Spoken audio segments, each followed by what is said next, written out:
अच्छा, मैं भेजती हूँ जगदम्बिके फिर। जुड़िए सर, जगदम्बिके मैं अभी भेजती हूँ जय सबको। शारदे वरदायिनी जय ज्ञानदा यशमानदा शुचि बुद्धि दे सुखदायिनी तमनाशिनी कमलासिनी नवभक्ति दे स्वरदायिनी तमनाशिनी कमलासिनी नवभक्ति ते स्वरदायिनी जयाम्बिके जगदम्बिके जय शारदे वरदायिनी करधार शुचि सुकमण्डलु बलबुद्धिदा जय भारती रस छंद की सरिता बहा अब हो सफल शुभ आरती सद्ज्ञान दो सद्ध्यान दो नित वेद ज्ञान प्रदायिनी जय अम्बिके जगदम्बिके जय शारदे वरदायिनी सद्मार्ग पे चलते रहे हम भय रहित भयहारिणी मन तम हरो कर बुद्धि निर्मल ज्ञान दो भवतारिणी जय हंस आसन साजनी नित जगत मंगल दायिनी जय अम्बिके जगदम्बिके जय शारदे वरदायिनी जय शारदे वरदायिनी जय शारदे वरदायिनी। बहुत सुंदर सरस्वती वंदना। और बहुत बहुत धन्यवाद आधार आवरणीय। आपने बिल्कुल सस्वर सरस्वती वंदना करके गोष्ठी की शुरुआत बहुत सुंदर कर दी। आभार आपका। और हमारे साथ जुड़ चुके हैं अध्यक्ष महोदय आदरणीय ओम प्रकाश त्रिपाठी सर। उनका हृदय से अभिनंदन करती हूँ। स्वागत है आदरणीय सर का। चलते हैं स्वागत भाषण हेतु। एक बार फिर से स्वागत करेंगे आप सभी का सुश्री जय कला शोधार्थी मंगलूर विश्वविद्यालय कॉलेज मंगलूर कर्नाटक से। स्वागत है आदरणीय महोदय आपका। स्वागत भाषण हेतु। विश्व हिंदी साहित्य सेवा संस्थान प्रयागराज उत्तर प्रदेश इकाई की मासिक आभारी गोष्ठी में आप सभी का स्वागत है। आज का विषय नागार्जुन कवि एवं उपन्यासकार। आज के कार्यक्रम का संचालन करेंगे डॉक्टर रश्मि चौबे, बाल संसद आभारी गाजियाबाद उत्तर प्रदेश सरस्वती। और सरस्वती वंदना करेंगे डॉक्टर कृष्णामणि सिंह, जिन्हें बहुत अच्छी तरह बहुत सुंदर तरीके से सरस्वती वंदना कर आज की गोष्ठी बहुत अच्छी तरह से उन्होंने शुरुआत की है, जो मैसूर से हैं। और इस गोष्ठी की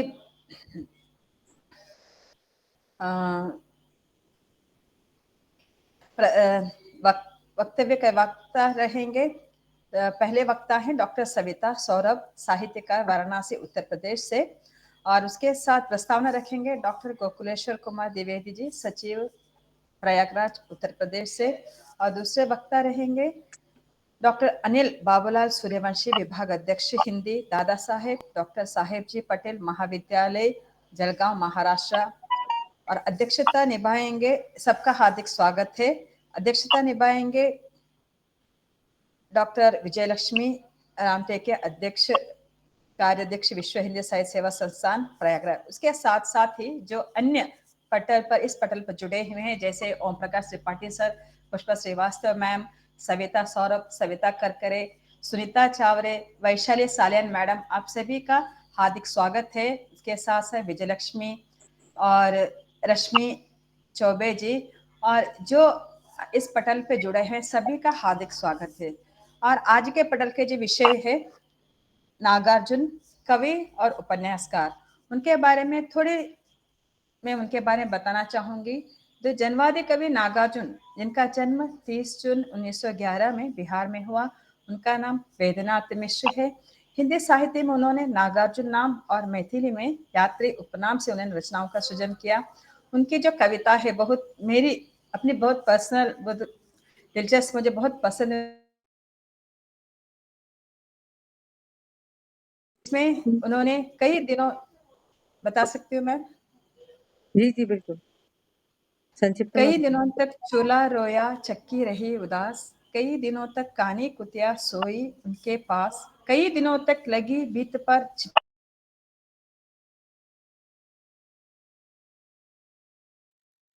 बीच बीच ग्रस्त में व्यक्ति का घर होता है। उनकी परिस्थितियों का अत्यंत हृदय स्पर्शी चित्रण इसमें किया है। और आज का पटल अत्यंत ज्ञानकारी होगा और पटल में जुड़े हैं सभी का हार्दिक स्वागत है। धन्यवाद। बहुत बहुत धन्यवाद आदरणीय महोदय, आपका भी हार्दिक अभिनंदन है। और आप सभी को धन्यवाद मैम। सूचना दे दूं कि ये गोष्ठी आज मैं रिकॉर्ड कर रही हूँ और यूट्यूब पर आप इसको देख सकते हैं एक दो दिन बाद। तो आदरणीय ओम प्रकाश त्रिपाठी सर से अनुरोध है कि सर आपका चेहरा पूरा दिखे तो अच्छा है, पूरा नहीं दिखाई दे रहा। तो ऐसे ही आप सभी लोग अपने अपने कैमरा थोड़े से व्यवस्थित कर दीजिए। नजमा मलिक जी भी जुड़ चुकी हैं हमारे साथ, उनका अभिनंदन है, स्वागत है और सभी का स्वागत महोदया कर चुकी हूँ। चलिए गोष्ठी की शुरुआत करते हैं। चूंकि बीच में जो कविता बोली थी मैम ने वो नेट के कारण पूरी सुनाई नहीं दी थी। रंजीत सिंह जी भी हमारे साथ जुड़े हुए हैं, उनका भी अभिनंदन है इस गोष्ठी में। कई दिनों स्वागत। तक चूल्हा रोया चक्की रही उदास, कई दिनों तक कानी कुतिया सोई उनके पास। के पिछली बार पास भी हमने नागार्जुन जी के बारे में सुना था कि वो कबीर जी के समतुल्य हैं, कबीरदास जी के समतुल्य, और उनके ही जैसे विचारधारा है उनमें भी, उनकी कविताओं में भी। चलिए अब चलते हैं हम प्रस्तावना हेतु आदरणीय डॉक्टर गोकुलेश्वर द्विवेदी जी, सचिव प्रयागराज उत्तर प्रदेश, विश्व हिंदी साहित्य सेवा संस्थान। स्वागत है आदरणीय सर, प्रस्तावना हेतु आपका हार्दिक अभिनंदन है। निज भाषा उन्नति है सब उन्नति को मूल, निज बिन निज भाषा ज्ञान के मिटत न ही को सूल। सिर्फ भाषा के ही लिए ही नहीं, हम देखते हैं सर लिपि के लिए भी, वृद्धाश्रम के लिए भी, अन्य अनेक समाज सेवा में जुड़े हुए हैं। ऐसे मार्गदर्शक करने वाले आदरणीय डॉक्टर गोकुलेश्वर द्विवेदी सर का ससम्मान स्वागत करती हूँ इस आभासीय पटल पर। प्रस्तावना हेतु सर स्वागत है। धन्यवाद रश्मि मैडम। आज के आयोजन की अध्यक्षता कर रही प्रोफेसर डॉक्टर विजयलक्ष्मी राम टेके मैडम, संस्थान के कार्याध्यक्ष श्री ओम प्रकाश त्रिपाठी सर जी, वक्ता के रूप में उपस्थित डॉक्टर सुश्री डॉक्टर सविता सौरभ जी, डॉक्टर अनिल बाबूलाल सूर्यवंशी जी, तथा अभी बहुत ही सुंदर स्वरों में कौस्तुभ वंदना प्रस्तुत करने वाली डॉक्टर कृष्णा मणि जी, और कर्नाटक इकाई से जुड़ी हुई जिन्होंने अभी स्वागत उद्बोधन किया, जय कला मैडम, आभार प्रस्तुत करने वाली मधु भंबानी जी, और एक लंबे अंतराल से इस गोष्ठी का बहुत ही सुंदर और सफल संचालन कर रही डॉक्टर रश्मि चौबे जी। अभी तक कुछ बोलने की स्थिति में नहीं हूँ, अभी भी 80 किलोमीटर दूर स्कूटर चला के भी आया, तुरंत पहुँचा हूँ। अभी थोड़ा सा गला भी खराश आ रही है। अभी संन्याश्रम का नाम लिया था मैडम ने, अभी वहीं पे आज दिन भर श्रमिकों के साथ लगना पड़ गया धूप में, थोड़ा सा गला भी बैठा हुआ है, तो मैं क्षमा चाहूँगा। रश्मि जी मैडम आप आगे बढ़ाइए कार्यक्रम को। जी जी धन्यवाद। बोलने से भी ज्यादा आपने आवश्यक कार्यक्रम आज सर वृद्धाश्रम के टूर पर थे, शायद उसी के बारे में बता रहे हैं कि वहां से स्कूटर से चले आ रहे हैं। तो बहुत बहुत धन्यवाद आदरणीय सर। हम चलते हैं अगले वक्ता की ओर। आप इतने व्यस्तता के बावजूद आप पधारे, ये बहुत बड़ी बात है। धन्यवाद, आभार सर आपका। डॉक्टर सविता सौरभ जी साहित्यकारा, वाराणसी उत्तर प्रदेश से जुड़ी हुई है हमारे साथ वक्ता के रूप में। ससम्मान आदरणीय महोदया का स्वागत करती हूँ। हिंदी मेरा ईमान है, हिंदी मेरी पहचान है, हिंदी हूँ मैं, वतन भी मेरा प्यारा हिंदुस्तान है। ऐसे ही कवि और साहित्यकारों के ऊपर चर्चा करते हुए ससम्मान स्वागत करती हूँ आदरणीय महोदय आपका इस आभासी पटल पर वक्तव्य है। आदरणीय सविता, डॉक्टर सविता सौरभ जी, आप अपना माइक खोल लीजिए। स्वागत है आपका।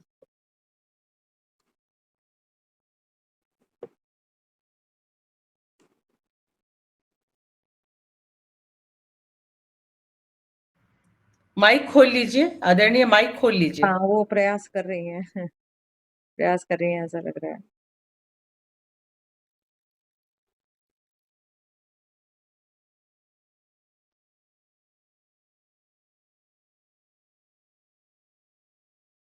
समृद्ध मंच है, नजमा जी दिखाई दे रही हैं हमें, बहुत दिनों बाद दिखाई दिए दर्शन। नजमा मैम, बहुत बहुत स्वागत है। बड़ा आप अच्छा कंप्लीट लगता मंच है। है। हम लोग दूर होते हुए भी सबको ऐसा लगता है कई कई वर्षों से जानते हैं हम एक दूसरे को, और बार बार सबको देखने की इच्छा होती है इस तरह से। अगर आज्ञा हो तो मैं दूसरी वक्ता को बुला लेती हूँ तब तक। लगता है या तो किसी को बुलाने गई है मैम, ऐसा लग रहा है मुझे।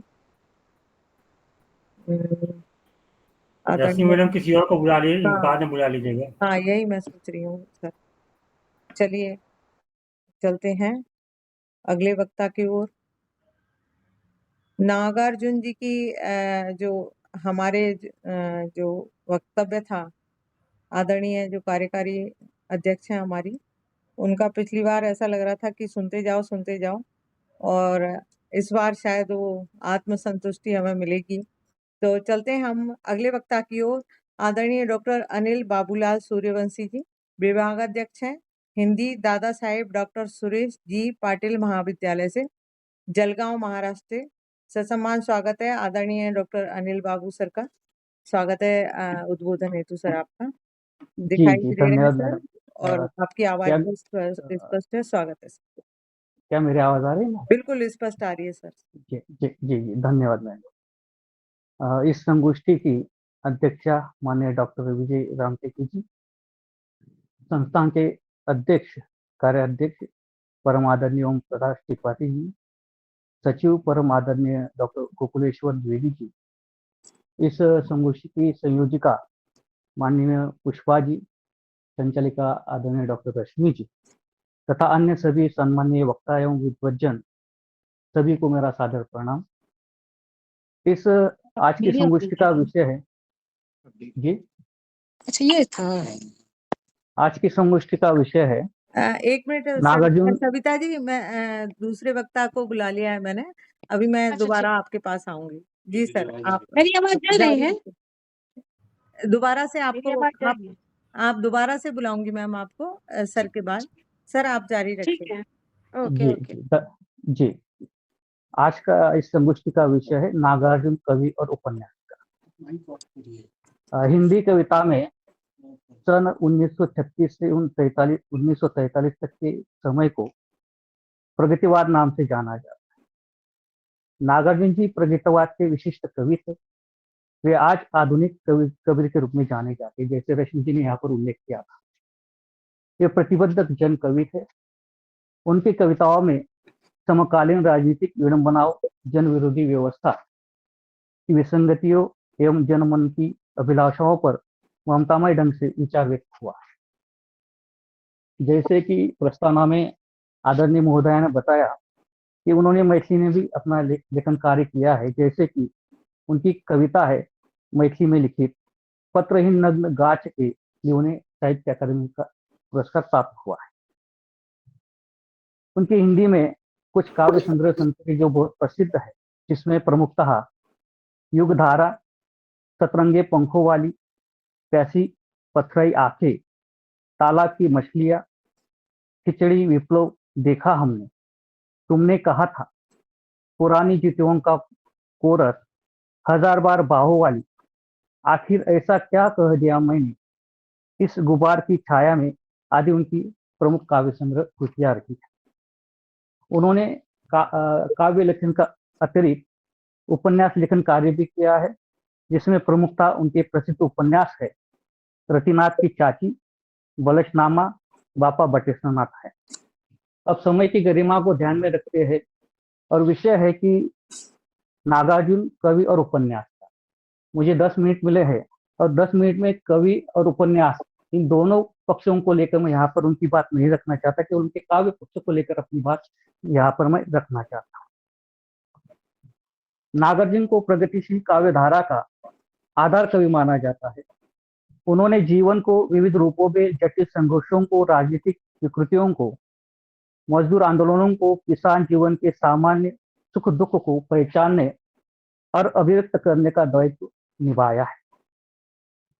जब जब नागार्जुन जी की बात करते हैं तो उनकी जो कविता है, प्रमुख कविताएं जो है, अकाल और उसके बाद, बादलों को सिर घिरते देखा है, तथा कालिदास सच सच बतलाना, और उनकी एक प्रसिद्ध कविता है प्रेत का बयान, ध्यान में आ जाती है।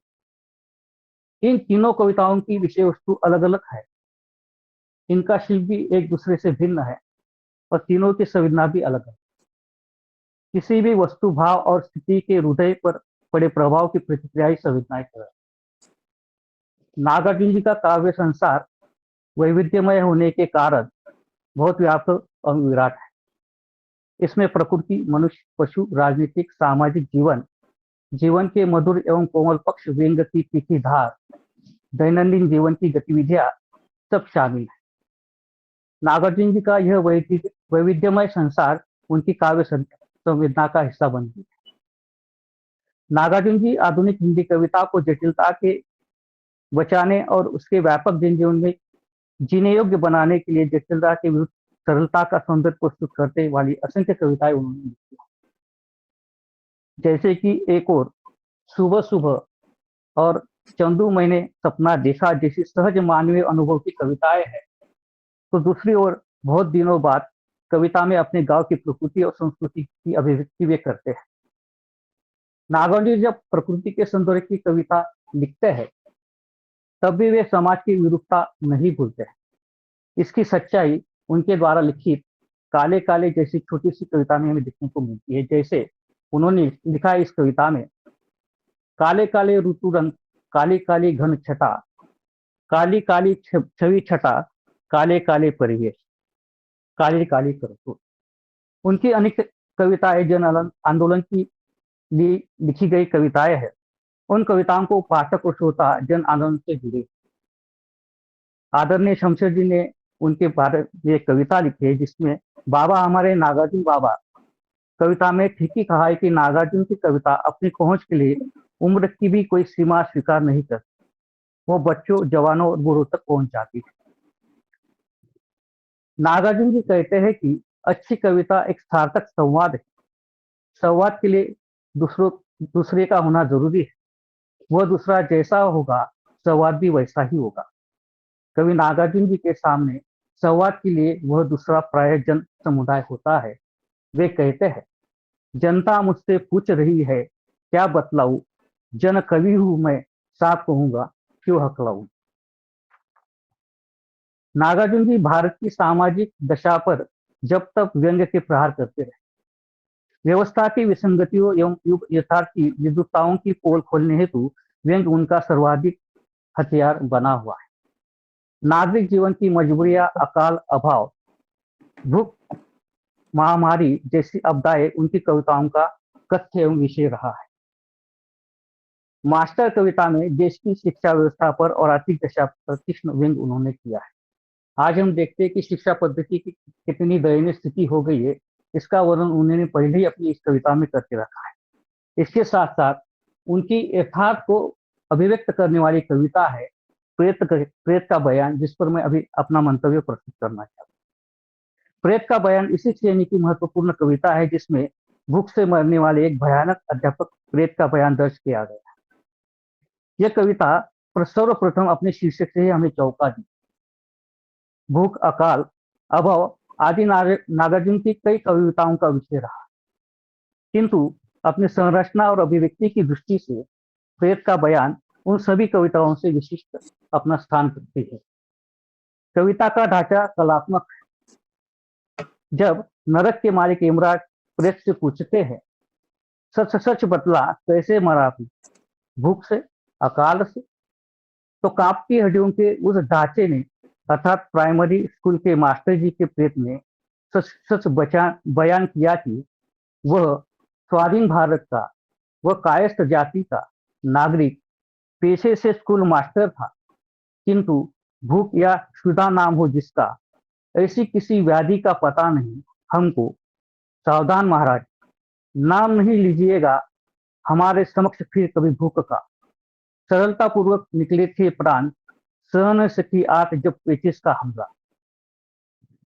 इस कविता का रचना वर्ष है 1950, जो आज भी हमें यथार्थ लगती है वर्तमान स्थिति।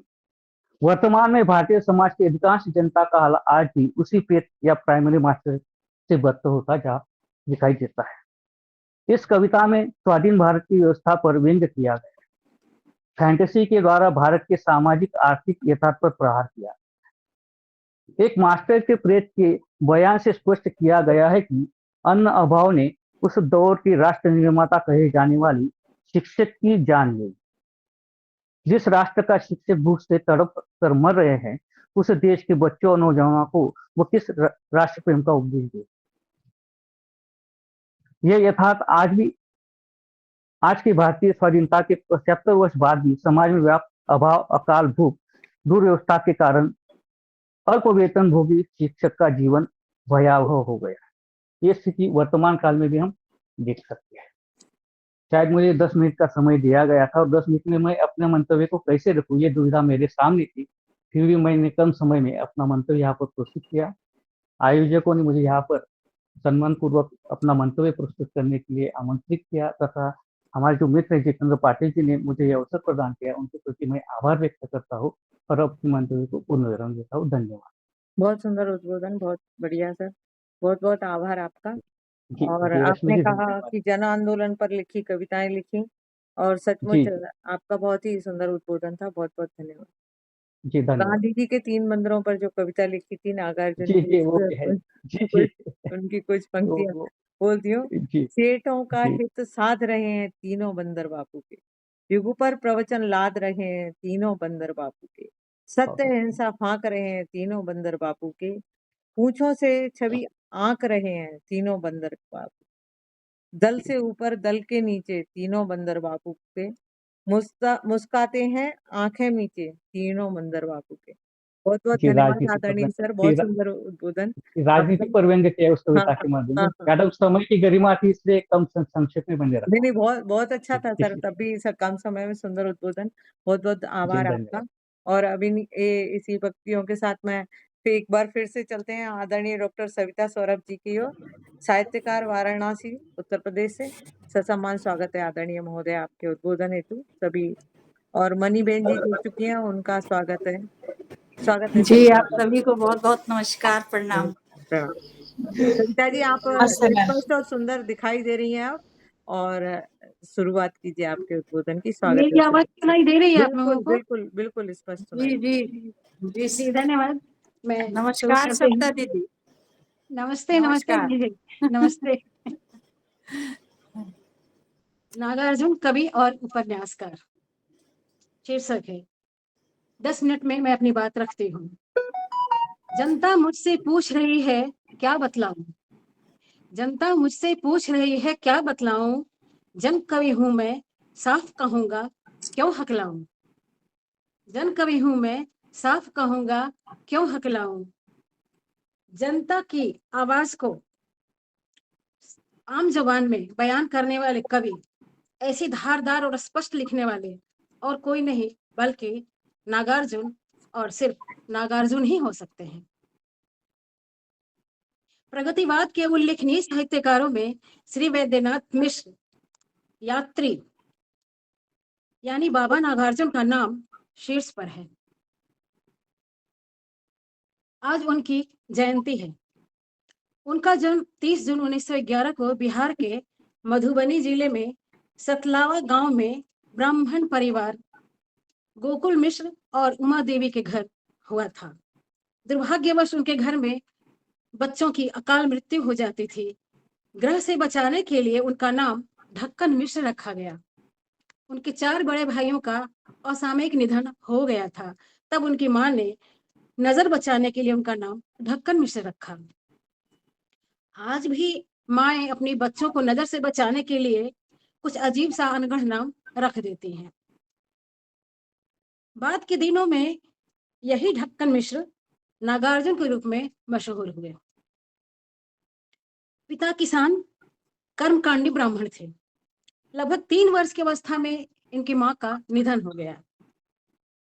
पिता चूंकि पुरोहिताई करते थे, उनके साथ इनका आना जाना लगा रहता था आसपास के गांव में।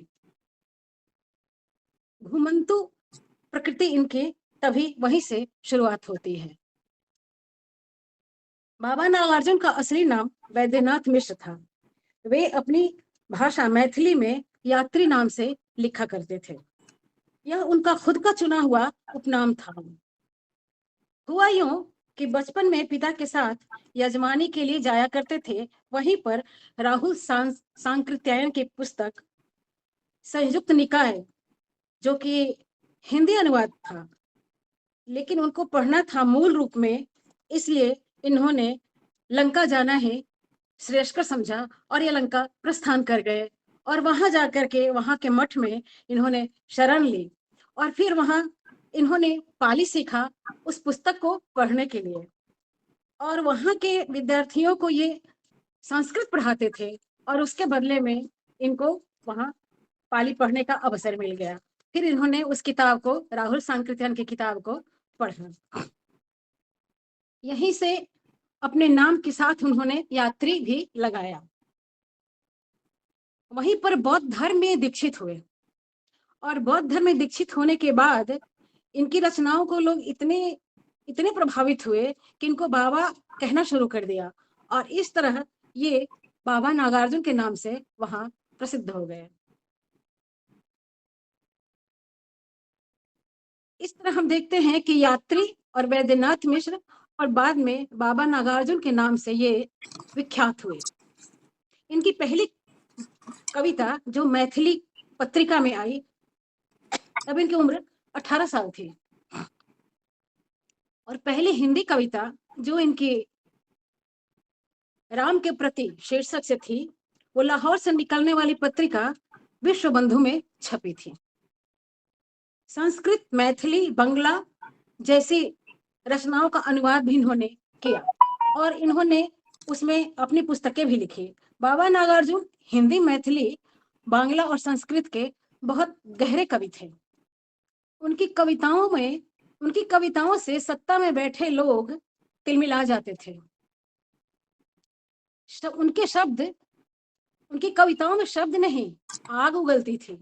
वे पहले कवि थे जिन्होंने सत्ता से सीधे तरीके से टेढ़े सवाल पूछने का न सिर्फ साहस किया, बल्कि बार बार जेल जाकर उसकी कीमत भी चुकाते रहे। सत्ता को चुनौती देने वाली कविताओं में बिंब और प्रतीक का सहारा नहीं लेते थे। अलाने फलाने साहब की परंपरा उनकी साहित्य में दिखाई नहीं देता। वो जिसके भी बारे में लिखते थे, जिसके भी खिलाफ लिखते थे, उसके नाम से सीधे लिखते थे। मतभेद या शिकायत पंडित नेहरू से या शास्त्री जी से या फिर इंदिरा जी से, जब भी इनका मतभेद हुआ, इन्होंने सीधे उनके नाम से वो कविताएं लिखी। बानगी के तौर पर आप देखिए, ओ रानी हम ढोएंगे पालकी, ओ रानी हम ढोएंगे पालकी, यही हुई है राय जवाहरलाल की। ओ रानी हम ढोएंगे पालकी, यही हुई है राय जवाहरलाल की। उस वक्त से लेकर आज तक यह कविता चर्चा में है। लाल बहादुर शास्त्री से जब असंतुष्ट हुए तब उन्होंने लिखा, लाल बहादुर मत बनना तुम गाल बहादुर, लाल बहादुर मत बनना तुम गाल बहादुर। और फिर जब इंदिरा जी से उनकी नाराजगी हुई, उन्होंने सीधे लिखा, इंदु जी क्या हुआ आपको, इंदु जी क्या हुआ आपको। आपातकाल के विरोध का यह स्वर बन गया था। उन दिनों आपातकाल के विरोध का यह स्वर बन गया था। मायावती और बाल ठाकरे पर भी इन्होंने सवाल खड़े किए। तभी किसान आंदोलन से जुड़े बाबा नागार्जुन को फिर सत्ता एक बड़े मोहभंग का कारण बनी। जहां परंपराओं पर सेमिनार होते थे, समस्याओं पर जहां सेमिनार होते थे, समाधान नहीं होते थे, सो उनके लिए कविता संग्रह, प्रबंध काव्यों, 11 उपन्यासों और संस्मरण कहानी संग्रह, आलेख संग्रह, 4 बाल साहित्य संग्रह, सैकड़ों रचनाएं ऐसी थीं, उनमें जो प्रमुख स्वर था वह सत्ता के निरंकुश होने, भूख और गरीबी के, लाचारी के हालात के बद से बदतर होते चले जाने के, व्यक्तिगत कुंठा और आक्रोश के तथा सच्चाई के। जाहिर है कि इतने सवाल पूछे जाएंगे तो इसकी सजा भी वैसे ही होगी। जाहिर है जब इतने कठिन सवाल और सच्चाई के सवाल पूछे जाएंगे तो उसकी सजा भी वैसे ही होगी। अंत में हालत उनकी ऐसे हुई, गरीबी तो थी ही, उस पर दमे की बीमारी, और वो उसका इलाज नहीं करा सके। यहाँ पर उनकी कुछ कालजयी रचनाओं के बारे में, कविताओं के बारे में मैं जिक्र करना चाहूंगी। बादल को घिरते देखा है, बहुत प्रसिद्ध रचना इनकी है। बादल को घिरते देखा है, पाषाणी सिंदूर तिलकित भाल, तुम्हारी दंतुरित मुस्कान, 5 पूत भारत माता के, कालिदास, हरिजन गाथा, अकाल, और उसके बाद 1966 के अकाल में उन्होंने बहुत अच्छी रचना लिखी थी जो बहुत प्रसिद्ध हुई। उस वक्त हर किसी के जबान पर वो कविता थी। और उसके बाद मैं मिलिट्री का पुराना घोड़ा, बंगला से हिंदी अनुवाद इसका किया इन्होंने। रविंद्र के प्रति गुलाबी चूड़ियां, यह तुम थी, प्रेत का बंधन, तन गई रीढ़, चना जोर गरम, आगे रानी हम ढोएंगे पालकी, शासन की बंदूक, पता नहीं दिल्ली की देवी गोरी है या काली, पता नहीं दिल्ली की देवी गोरी है या काली। डॉक्टर बच्चन सिंह ने नागार्जुन की कविताओं के बारे में कहा, ये नुक्कड़ कविताओं की संज्ञा से विभूषित किया उनको। नागार्जुन राजनीतिक कवि के रूप में भी जाने जाते हैं। राजनीति पर उन्होंने बहुत कविताएं लिखी और सीधे सीधे लिखी। प्रगतिवाद का शलाका पुरुष भी उन्हें कहा जाता है। प्रगतिवाद का शलाका पुरुष भी कहा जाता है। नागार्जुन सोनेट की रचना के लिए प्रसिद्ध हैं।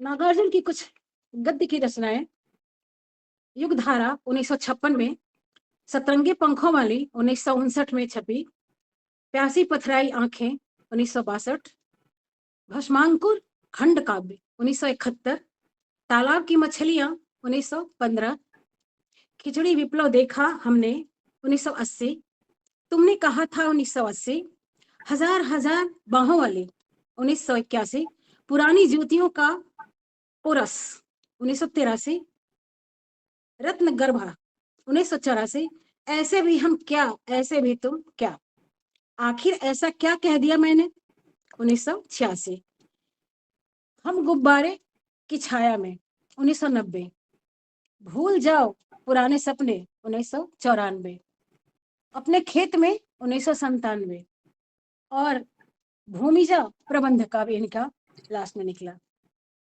एक संस्कृत की भी काव्य रचना इन्होंने की, धर्मलोक शतकम नाम से वह जाना जाता है।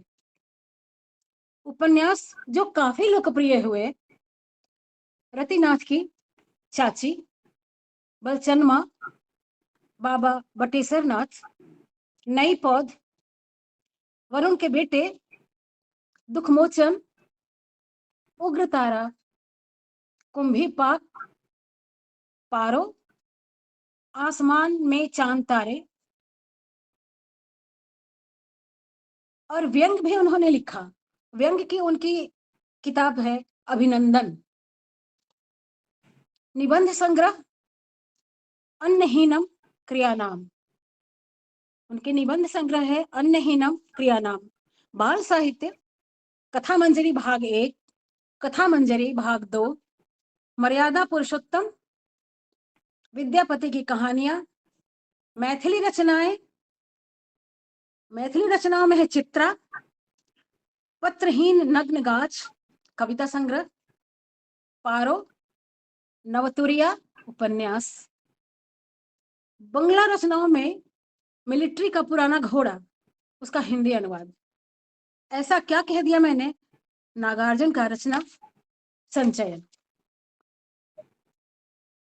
जहां तक पुरस्कारों की बात करें तो मैथिली काव्य संग्रह पत्रहीन नग्न गाछ काव्य संग्रह, जिसमें 52 कविताएं संकलित हैं, इस कृति पर इन्हें सन 1968 में साहित्य अकादमी का पुरस्कार मिला। साहित्य अकादमी पुरस्कार के अतिरिक्त भारत भारती सम्मान उत्तर प्रदेश हिंदी संस्थान लखनऊ से, मैथिली शरण पुरस्कार मध्य प्रदेश सरकार द्वारा, साहित्य अकादमी का सर्वोच्च फेलोशिप से सम्मानित राहुल सांकृत्यायन सम्मान पश्चिम बंगाल सरकार से मिला, राजेंद्र शिखर सम्मान बिहार सरकार द्वारा इन्हें दिया गया। इनका उपन्यास बलचनमा पर दूरदर्शन को वृत्त चित्र बनाकर प्रस्तुत किया। आप सबने देखा होगा बलचनमा उपन्यास जब दूरदर्शन पर आ रहा था। इसी तरह इनके कई उपन्यास और कहानियों को एनसीईआरटी ने वीडियो फॉर्म में बनाकर दर्शकों के बीच प्रसारित किया। प्रगतिशील विचारधारा के कवि बाबा नागार्जुन को हम हमेशा याद रखेंगे। उनकी कलम ने कभी किसी की चरण वंदना नहीं की। जब लिखा सच लिखा और सच के सिवा कुछ नहीं लिखा। आज उनके जन्मदिन पर हम उन्हें शत शत नमन करते हैं। धन्यवाद, आप लोगों ने सुना हमारी बात को। बुलाने के लिए बहुत बहुत धन्यवाद।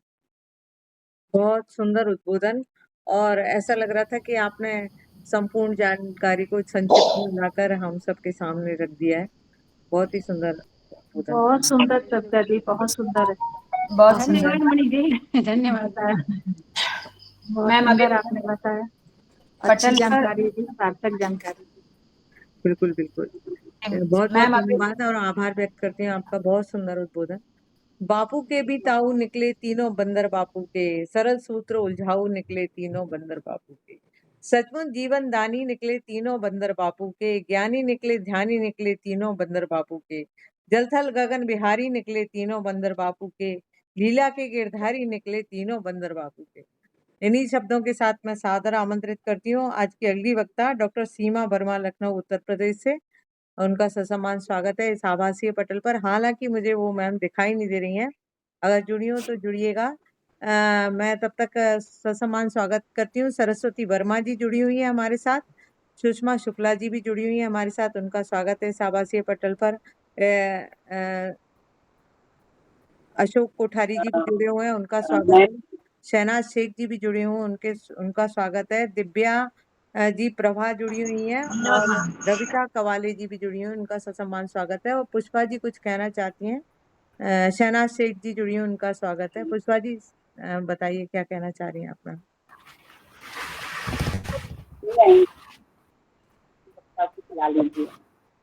अच्छा अच्छा, आवाज स्पष्ट नहीं आ रही है मैम आपकी। आप मुझे व्हाट्सएप कर दीजिए तो मैं, आपकी आवाज स्पष्ट नहीं आ रही है। आप शायद किसी को बुलाने की कह रही हैं, किसी और रश्मि को मैडम नहीं है।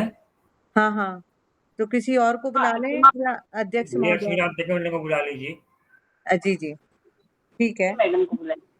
चलिए अध्यक्ष जी भाषण की ओर चलते हैं हम। पिछली बार इतना अच्छा लग रहा था मैम का उद्बोधन कि सुनते जाओ। अब वो आज शायद उसकी तृप्ति हम सबको महसूस होगी। आदरणीय विजय लक्ष्मी जी रामटेक जी का ससम्मान स्वागत करती हूँ यहाँ पर, जो कि हमारे विश्व हिंदी साहित्य सेवा संस्थान की कार्यकारी अध्यक्ष भी हैं और उपाध्यक्ष हैं। और पिछली बार हम मतलब कहते हैं ना आधे प्यासे रह गए थे उनके उद्बोधन से, ऐसा लग रहा था सुनते जाएं, क्योंकि मैम ने साक्षात नागार्जुन जी पर ही पीएचडी की है और उनसे मिली हुई है, तो वो अपनी बातें ऐसे बता रही थी कि लग रहा था कि सुनते जाओ। स्वागत है एक बार फिर से आवासीय पटल पर महोदय आपका, आपको सभी सुनने के लिए आतुर हैं। स्वागत है। सबको नमस्कार। परम आदरणीय द्विवेदी सर जी, जिनके कारण मैं यहाँ पर हूँ और इतना अच्छा मौका मुझे हर बार मिल रहा है, मैं उनकी हमेशा आभारी रहूंगी। बहुत अच्छी। और बाकी सब, रश्मि जी, कृष्णामणि जी, और अभी तक जो दो वक्ता जो थे जिन्होंने बहुत अच्छा उद्बोधन किया, उनके आलेख के माध्यम से बहुत अच्छे विचारों को प्रस्तुत किया।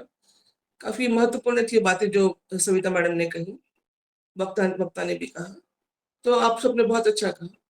और आपने जो कहा कि मेरे पीएचडी, मेरे कागज में मेरी पीएचडी नहीं है। अच्छा मेरे अच्छा केवल एमए का एक डिसर्टेशन था उस पे। अच्छा हाँ, हाँ, लेकिन किसी उसके चीज बाद से वो होने के बाद, भस्मांकुर हाँ, पर मैंने कहा था आपने ना लिखा था। भस्मांकुर पे किया था। हाँ हाँ, भस्मांकुर नागार्जुन का एक खंड काव्य है जो उन्होंने बरवई छंद में लिखा था। अच्छा, उसी पर आपने हाँ हाँ, तो वो उस समय एमए का हमको एक पेपर, जो 4th पेपर था, या तो हम ऐसे लेते हैं ऐसे। स्पेशल पेपर हाँ, तो वो जो था उसके डिसर्टेशन था, जी जिसको आप लघु शोध प्रबंध कहते हाँ हैं, हाँ, तो स्वागत। वो था, और वो भस्मांकुर पे था। और मैं आपको ये भी बता दूं कि भस्मांकुर से मैं बहुत, मतलब क्या कहना चाहिए, जो उनकी बाकी रचनाएं पढ़ती हूँ, तो भस्मांकुर उसकी तुलना में मुझे कम लग रहा था। और जब मुझे मिले तो मैंने बेबाक कह दिया कि सर आपने इतनी अच्छी रचनाएं लिखी हैं, आप पूछते हैं क्या बाघिन बन के गुर्राती कांग्रेस की बुढ़िया गाय वगैरह जो उन्होंने कहा, और भी बहुत सारी बातें जो वो 5 पुत्र भारत माता के, मैंने पिछले बार जिस बात अभी भी बता दूं, कोई दिक्कत नहीं है। तो मैंने कहा सर आपने इतने, पता नहीं मेरे मन में क्या था, मैंने कहा ना, मिलने गई थी, लाइन में खड़ी थी और मुझे एकदम से बुला लिया, तो मैं तो सब पका गई कि अब क्या करूं, कहाँ मुझे बुला लिया, कुछ गलती हो गई क्या, खिड़की से झांक रहे उनको बुरा लग गया क्या, मैं डरते डरते अंदर गई थी। फिर पता नहीं कहाँ से हिम्मत आ गई, मैंने कहा सर भस्मांकुर क्यों लिखा, तो इतना हंसे। बोले तुम क्या पूछ रही हो, बोले ऐसे मन आ गया था, लिख लिया था, तो ऐसा बोले। बोले सर नहीं सर, आपने बहुत अच्छा बाकी लिखा, मैं बाकी से तुलना की और ऐसा ऐसा किया। बोले ठीक है कोई बात नहीं। हमने बताया था ना आपको कि उन्होंने बहुत अच्छे से मुझे, फिर उनको क्या लगा पता नहीं, फोटोग्राफर बुलवाया, फोटो खिंचवाया वगैरह। और उनको मैंने गाते देखा है, उनकी कविताओं में नाच नाच को, जो उन्होंने कविताएं जो गाते थे ना, वो गा के उन्होंने सुनाया और मैं सुन रही थी। सोचा कितना अच्छा है ना, नागार्जुन को मैं बहुत प्रभावित तो थी ही उनसे, केवल मुझे भस्मांकुर थोड़ा सा उतना अच्छा नहीं लगा। लेकिन उनसे, उनके साथ मिलने के बाद की जो यादें मैं आपसे शेयर कर रही थी, मैं शायद, मुझे लगता है आज मैं फिर से शेयर करूं इस बात को। जैसा कि मैंने उस दिन कहा था, लोगों ने कहा कि सुनना था, है ना, तो नागार्जुन उस समय सच में अस्वस्थ तो थे ही, और उन्होंने कहा कि अब आई गई हो तो बोले वो दवा रखी, दवा पिला दो, दवा खिला दो, फिर ऐसा वैसा। फिर उससे मैंने खूब सारे सवाल पूछे, वो जवाब देते गए। और फिर कहा कि कल जो है ना मेरा फलान, वो धनवटा रंग मंदिर नागपुर में है, वहां उनका कार्यक्रम था, ये उनको कविताएं सुनने के लिए, और सारे पत्रकार आए थे, और उन्होंने मुझे कहा कि तुम भी आना। तो मैं गई, मैं पीछे जाके बैठ गई। मैं तो पहले दिन ही थोड़ी डरी हुई थी ना कि मुझे इतने सारे मैंने सवाल तो कर लिए, मैंने कब तो बहुत गुस्सा होंगे कि मेरे भस्मांकुर को इसने इतना कह दिया कि सर बहुत अच्छा नहीं है। तो सोचा अब तो मैं गई, अब तो मुझे कुछ नहीं मिलने वाला, बुलाया है तो चले जाती। जाके पीछे बैठ गई मैं। उन्होंने इतनी अच्छी कविताएं जो उनकी थी, इतना ऐसे गा गा के नाच नाच के सुनाते थे, एकदम ऐसे खिलते थे, नाचते थे, और वो पंक्तियां गाते जाते थे और सुनाते थे, यहाँ से वहां घूम के, वहां से वहां घूम के। बड़ा अच्छा लगा, मैंने कहा अरे वाह, मुझे सुनने मिला। जब उनके 5-6 रचनाएं हो गई, उनका समय पूरा हो गया, तो सारे पत्रकार सामने बैठे थे, बाबा बाबा करके। बाबा बोले हटो, तो वो बैठी है ना, उसके पास जाना है मुझको। वैसे ही वो बहुत निर्भीक थे, वो तो किसी से डरते वैसे ही नहीं थे। आए मेरे पास, पूछा विजय लक्ष्मी कैसे लगी कविताएं। मैंने कहा सर मैं क्या बोलूं, आप इतना अच्छा गाते हैं। बोले अच्छी लगी, पसंद आई तुमको। मैंने कहा सर बहुत अच्छी लगी। अब बोलो कि भस्मांकुर क्यों नहीं। सर अपनी पूछूंगी भस्मांकुर क्यों लिखा था। उन्होंने बहुत सुंदर सुनाया, अपनी पूछूंगी सर, वो मेरे मन में था जो मैंने बोल दिया, मेरे कोई बात नहीं। बाकी तो अच्छा लिखा ना मेरे बारे में, सर बहुत अच्छा लिखा आपके बारे में, बस यही थोड़ा सा मेरा आक्षेप था मेरा। बोले ठीक है। और मैंने उस दिन आपको ये बताया कि उन्होंने उस दिन मुझे कहा कि तुम बहुत कुछ कर सकती हो, तुम्हारे दिमाग में इतने सारे प्रश्न उठते हैं, तुम पूछ सकती हो, तुम क्योंकि उसका मतलब उसका विश्लेषण कर पा रही हो इसलिए पूछ रही हो। उस समय एमए की छात्रा थी ना मैं तो। और कहा कि आज से तुम मेरी मानस कन्या। मैंने कहा ये तो बहुत बड़ी उपलब्धि हुई ना, मुझे मानस कन्या मान लिया उन्होंने। और फिर उन्होंने मुझे उस दिन की सब जब पूरी सभा समाप्त हो गई तो फिर उन्होंने मुझे बिठाकर समझाया कि मैं कैसे रेलवे स्टेशन में जाता हूँ, अपनी 25-25 पैसे में किताबियां बेचता हूँ। और वो किताबियां बोले मैं पूरे एक बोगी से लेके अंतिम बोगी तक गाते गाते गाते गाते चलता हूँ, अगर किसी को पसंद आगे तो कोई खरीद लेता है। 25 पैसे में बिकती है किताबियां। और अभी जैसे कि मैं फिर से कहूंगी कि अभी जैसे वक्ताओं ने अपने जो प्रसंग रखे वो बहुत मतलब सामान्यतः जो लोगों तक पहुंची हुई बातें हैं, है ना, जो जानते हैं ये रचनाएं हैं, उल्लेखित रचनाएं हैं, प्रसिद्ध रचनाएं हैं। मैं उसके अलावा कुछ थोड़ा बताना चाहूंगी। जैसे अभी उन्होंने कविताएं कही, उसमें दंतुरित मुस्कान। एक्चुअली मुझे ये कहना है कि जब भी मैं कहती हूँ कि कवि नागार्जुन जो है वो लोक कवि है, जैसा कि आप सब जानते हैं कि वो प्रगतिवाद और प्रयोगवाद के काल के कवि हैं, लेकिन उस समय के कवियों की भाषा को क्लिष्ट कहा जाता था। उस समय की जो भाषा थी वो इस प्रकार से थी, एक तो वो आरोपित होती थी। प्रगतिवाद को आप जानते हैं कि प्रगतिवाद मार्क्सवाद का साहित्यिक नाम है, वो कुछ और नहीं है। तो जो मार्क्सवाद है वो वामपंथ है ना, जिसको हम लेफ्टी कहते हैं, दक्षिण।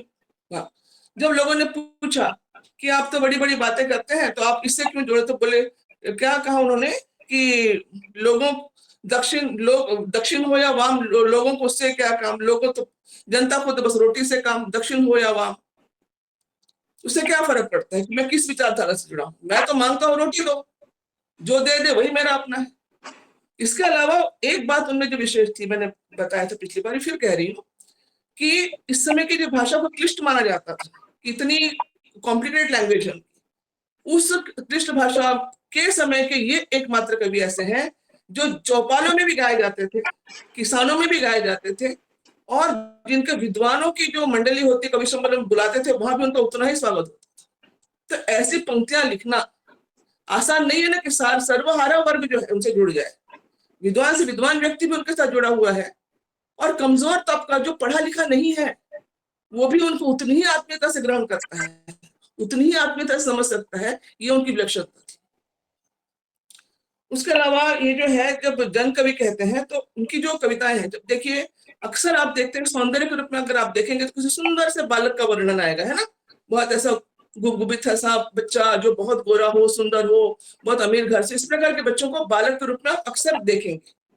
लेकिन उनकी जो कविता दंतुरित मुस्कान, जिसमें वो लिखते हैं तुम्हारी यह दंतुरित मुस्कान मृतक में भी भर देगी प्राणी, किसके लिए लिखा है पता है? जो मजदूर का बच्चा होता है ना, जिसके दांतों के अभी भी दांत नए निकले हैं, और उस पिता की भावनाएं, जो मजदूर पिता है, जो कहता है कि तेरी दंतुरित मुस्कान मृतक में भी भर देगी प्राण, धूल धूसरित तुम्हारे गात, धूल धूसरित तुम्हारे गात, छोड़कर तालाब मेरी झोपड़ी में खिलने आए जल जात।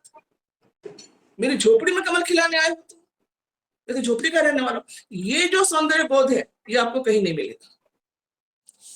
उसके अलावा उन्होंने उनकी एक और कविता है, इसमें है, मैं बताती हूँ बाद में, लेकिन खुरदरे पैर अक्सर आपने देखा है, जैसे अभी वो फिल्मों में भी था, आपके पांव देखे बहुत हसीन लगे, जमीन पर मत उतारिएगा मैले हो जाएंगे। ये वर्णन तो इस प्रकार से किसी और प्रकार से आप अनेक रचनाओं में सुनेंगे, लेकिन उनकी जो रचना है खुरदरे पैर, वो एक मजदूर है जो साइकिल पर जा रहा है, उसके पैडल से वो जो रबर का है वो टूट चुका है, और उसके पीछे कैरियर में रखा है बोझा, वो लेकर चल रहा है, और वो जो चलते चलते उसके जो पैरों में जो बीमारियां पड़ गई हैं, जो पैर फट गए हैं उसके, जो धूल से सने हुए पैर हैं, उनका सौंदर्य, उनका ये कहना है कि सौंदर्य जो होता है ना केवल खूबसूरत पैरों में नहीं होता, ये जो श्रमिक का पैर है, ये जो मजदूर का पैर है, जो किसान का, जो सर्वहारा सामान्य वर्ग का जो है, जो गरीब कहलाता है, उसका ये जो श्रम जो कर रहा है, ईमानदारी से वो अपना बोझा ढो रहा है, जाके कहीं देकर आएगा, कहीं से लेकर आएगा, और वो बिना मतलब पैडल तो है लेकिन वो टूटा हुआ है, उसमें ज्यादा समय उसके पैरों में जो तकलीफ हो रही है और जो पैर खुरदरे हो गए हैं, उसका अपना सौंदर्य है। ये सौंदर्य बोध भी आपको बहुत हर जगह नहीं मिलेगा। उसके बाद जैसे कि मैडम ने बताया कि वो वहां गए थे और उन्होंने, और उनका जो प्रकृति चित्रण देखिए, छायावाद के समय का जो प्रकृति चित्रण है वो प्रकृति चित्रण तो है ही सुंदर, लेकिन वहां जो मानवीयकरण किया गया है, इनकी रचनाओं में जो मानवीयकरण मिलता है वो बहुत अलग ढंग का है। जैसे कि उसकी पहले आपकी जो ये कविता थी कि बहुत दिनों तक चूल्हा रोया चक्की रही उदास, बहुत दिनों तक कानी कुतिया सोई उसके पास, ये जो है चक्की जो पत्थर की बनी हुई है, उसमें कितने सारी चीजें उसमें जुड़ गई। बहुत दिनों तक चूल्हा रोया, अकाल के कारण चूल्हा जला ही नहीं, तो रो रहा था। तो इसमें रोना, चूल्हा तो रोएगा नहीं, लेकिन कौन रो रहा था चूल्हा नहीं जलने से? वो जो सब प्रभावित हो रहे थे।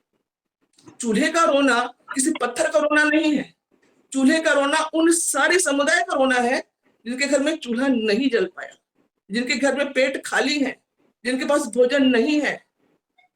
बहुत दिनों तक चूल्हा रोया चक्की रही उदास, चक्की पर पीसने के लिए अगर कोई दाने ही नहीं बचे तो चक्की उदास है। तो चक्की उदास नहीं है, चक्की पे पीसने वालों पर दाने नहीं, इसलिए उनकी उदासी को चक्की के माध्यम से दिखाया कि बहुत दिनों तक चूल्हा रोया चक्की रही उदास, और बहुत दिनों तक कानी कुतिया सोई उसके पास। अभी कुतिया कानी कैसे हो गई? तो गांव में आप देखते हैं कि लोग जो है जानवरों को पत्थर मारते रहते हैं, उनको परेशान करते रहते हैं। वो जहां बैठेंगे आप देखिए कीड़े मकोड़े पकड़ते हैं, उनको जबरदस्ती रस्सी में बांध के टंगा के खेलते रहते हैं बच्चे वहां के। अक्सर जो है गाँव के बच्चों का आप यही खेल देखेंगे, मेंढकों के पैर में रस्सी बांध दी, पतंगों को बांध दिया, है ना। वैसे वो पत्थर मार मार के, तो कुतिया कानी कैसे हुई है? इन्हीं लोगों का। तो कानी कुतिया, अब कानी कुतिया लेकिन बैठी क्यों है? क्योंकि अगर घर में चूल्हा नहीं जला है, रोटी नहीं पकी है, तो औरों ने नहीं खाना खाया, इसको भी नहीं मिलने वाला है। अब छिपकलियां कहाँ से आती हैं? छिपकलियां वहां पे आती हैं जहां रोशनी। आपके घर में जब छिपकलियां आती है तो भैया कुछ ना कुछ दिखता है। कीड़े पतंगे कब आएंगे घर में आपके? कीड़े पतंगे कब आएंगे आपके घर में? जब वहां पे कुछ ना कुछ रोशनी है, कोई लोग बैठे हैं, तो आपको कीड़े पतंगे वहां नजर आएंगे। तो इस प्रकार से क्या है कि सारी जो परिस्थितियां हैं उनका जो मानवीकरण है ये इनके से मिलता है। और जैसे मैंने भी कहा कि खुरदे पर पैरों वाली है। अच्छा, फिर जो प्रकृति चित्रण जब करते हैं तो छायावादी जो प्रकृति चित्रण है उनका मानवीकरण करने का तरीका अलग है। लेकिन यहाँ पे जो वो कहते बादल को गिरते देखा में, जो उन्होंने जो लिखा है कि बादल को गिरते देखा है, छोटे छोटे मोती जैसे उसके शीतल तुहिन कणों को मान सरोवर के उन चरणिम कमलों पर गिरते देखा है, बादल को गिरते देखा है। तो बादल का अभी देखिए, हम लोग मानसरोवर तक गए नहीं है, लेकिन उनका जो चित्रण करने का तरीका इतना सजीव, इतना सटीक कि हमको लगता है कि सचमुच हम ही मानसरोवर में बैठे हुए हैं, और वहां के कमलों पर जो तुहिन कण, जो बाहर ऊपर से बूंदे जो गिर रही है, उसका जो सौंदर्य जो वो खुद महसूस कर रहे हैं, उस सौंदर्य को हमको भी महसूस कराते हैं। तो ये खूबी नागार्जुन। अब इनकी जो एक बहुत ही मतलब मार्मिक कविता कहे, जो उनकी संवेदनाओं को बहुत अच्छे से समझाने वाली कविता कहे, तो वो है हरिजन गाथा। मैं आपको उसके बारे में बताती हूँ।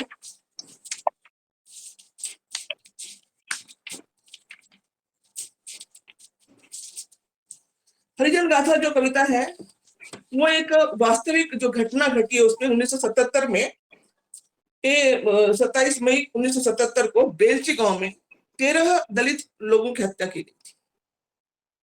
उसमें हुआ यह था कि अनेक जो है बंदूक और घातक हथियारों से लेस व्यक्ति 13 मजदूरों के घर जाकर उनके घर से खींच के बाहर निकाला, उन्हें खींचकर एक बंजर भूमि पर लाया गया, वहां पर उनको बांधा गया। बांधने के बाद एक बहुत बड़ा हवन कुंड जैसा बड़ा कुंड बनाया गया, वहां उनको डाला गया। ऊपर से बहुत सारी मोटी मोटी लकड़ियां, घास फूस डालकर उनको जिंदा जलाया गया। और ये जलाने के पहले वो पूछते हैं, ऐसा तो कभी नहीं हुआ था कि महज 10 मील पे पड़ता हो थाना दरोगा को सूचित किया कि संभावित दुर्घटना होने वाली, लेकिन वो आया ही नहीं।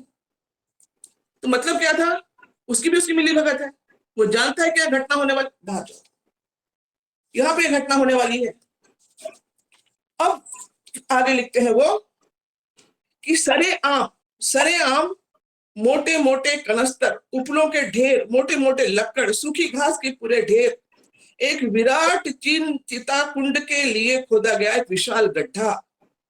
हंस हंस कर मतलब ऐसा नहीं कि किसी को कोई ग्लानि नहीं है कि वैसा क्यों कर रहे हैं, हंस हंस कर और ऊंची जातियों वालों समूची आबादी आ गई हो जैसे होली वाले सुपर मौज के मूड में।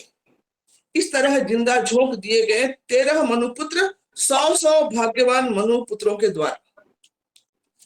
ये जो है ये उनकी जो जो उनके भीतर की जो भावना है उनको प्रदर्शित करने का कितने सशक्तता से व्यक्त किया है। जब उस समय वो व्यवस्था सब उनके खिलाफ थी, भाई 13 लोगों को जलाया गया, ऐसे कितने लोगों को जलाया जाता होगा अग्निकुंड के समान। जैसे आप होली में जो होली का दहन करते वैसे अगर लोगों को जला रहे हैं, कितनी विभत्सता है ये मानसिकता जो है, उसका वर्णन उन्होंने इसमें किया। तो इस प्रकार की रचनाएं उनकी है। फिर अभी मैंने दूरदर्शन में उनका साक्षात्कार हुआ था। मैं मतलब बहुत ज्यादा ये नहीं कर रही हूँ, थोड़ा समेटने का प्रयास भी करूंगी क्योंकि मुझे आगे थोड़ा उनको उपन्यासों के बारे में कहीं नहीं बताया गया, बताना चाहती हूँ मैं। लेकिन उनको जब पूछा गया कि कविता के द्वारा क्या डायरेक्ट परिवर्तन आ सकता है नागार्जुन जी, ये प्रसार भारती के उनको जो साक्षात्कार है उसमें है। तो उन्होंने कहा कि नहीं, कविता के द्वारा डायरेक्ट परिवर्तन नहीं आता, लेकिन जो परिवर्तन की प्रक्रिया में जुड़े होते हैं उनकी चेतना, उनका दिल दिमाग मजबूत होता है। जब हम ऐसी रचनाओं को लिखते हैं, ऐसी रचनाओं को पढ़ते हैं, ऐसी रचनाओं को लोगों के सामने प्रस्तुत करते हैं, तो उनका दिल दिमाग जो इस प्रकार की प्रक्रिया में जुड़े हुए हैं वो सब प्रभावित होते हैं, उनका दिल दिमाग मजबूत होता है। क्या होता है, कई बार ऐसा होता है, आप भी जानते हैं, मैं भी जानती हूँ, कई बार हम लोग ऐसा करते हैं कि मैं ये काम करूँ सही है कि नहीं है, इसका क्या प्रभाव पड़ेगा, अच्छा पड़ेगा कि बुरा पड़ेगा। लेकिन अगर आपको कोई कहता नहीं आप बिल्कुल आगे बढ़िए, आप बिल्कुल सही चल रही है, तो आपका मनोबल बढ़ने लगता है और आप वो काम अच्छे से करने का सोचते हैं। तो इस प्रकार के ये जो है वो कह रहे हैं कि मेरी जो कविताएं हैं लोगों का मनोबल बढ़ाने के लिए है। और वो कहते हैं कि कविता जब झकझोरती है ना, तो संवेदनशील व्यक्ति रात भर सो नहीं पाता है। जब रात भर नहीं सोता है तो सोचता है कि ये सही गलत का जो काम है वो सोचने लगता है उसको। और एक जगह वो लिखते हैं, जब देखा कि रोजगार के लिए लोग जा रहे हैं, रोजगार मिलते नहीं है, एप्लीकेशन दे दी वहां पे लोगों ने। और एप्लीकेशन लेने के बाद लोग क्या करते थे वहां के कि आप अब मत आइए, जब आपके लिए कोई नौकरी आएगी तो हम भेज देंगे। तो उन्होंने क्या लिखा है, तरुणों को डाकू बनने दो, एक कविता है उनकी, तरुणों को, तुम बाहर जाओ प्लीज, तरुणों को डाकू बनने दो, फिर करवाना आत्मसमर्पण। भाई डाकू बनेगा तो फिर आएगा आपके सामने, तो आत्मसमर्पण करवाओगे ना, तब आपको बड़ा भाड़ा लगेगा, क्योंकि तरुणों को रोजगार नहीं मिलेगा तो उनको ठीक है डाकू बनने दो, फिर करवाना आत्मसमर्पण। अपराधों की राख मलो तो चमकेगा प्रजातंत्र का दर्पण, ऐसा कहते हैं वो।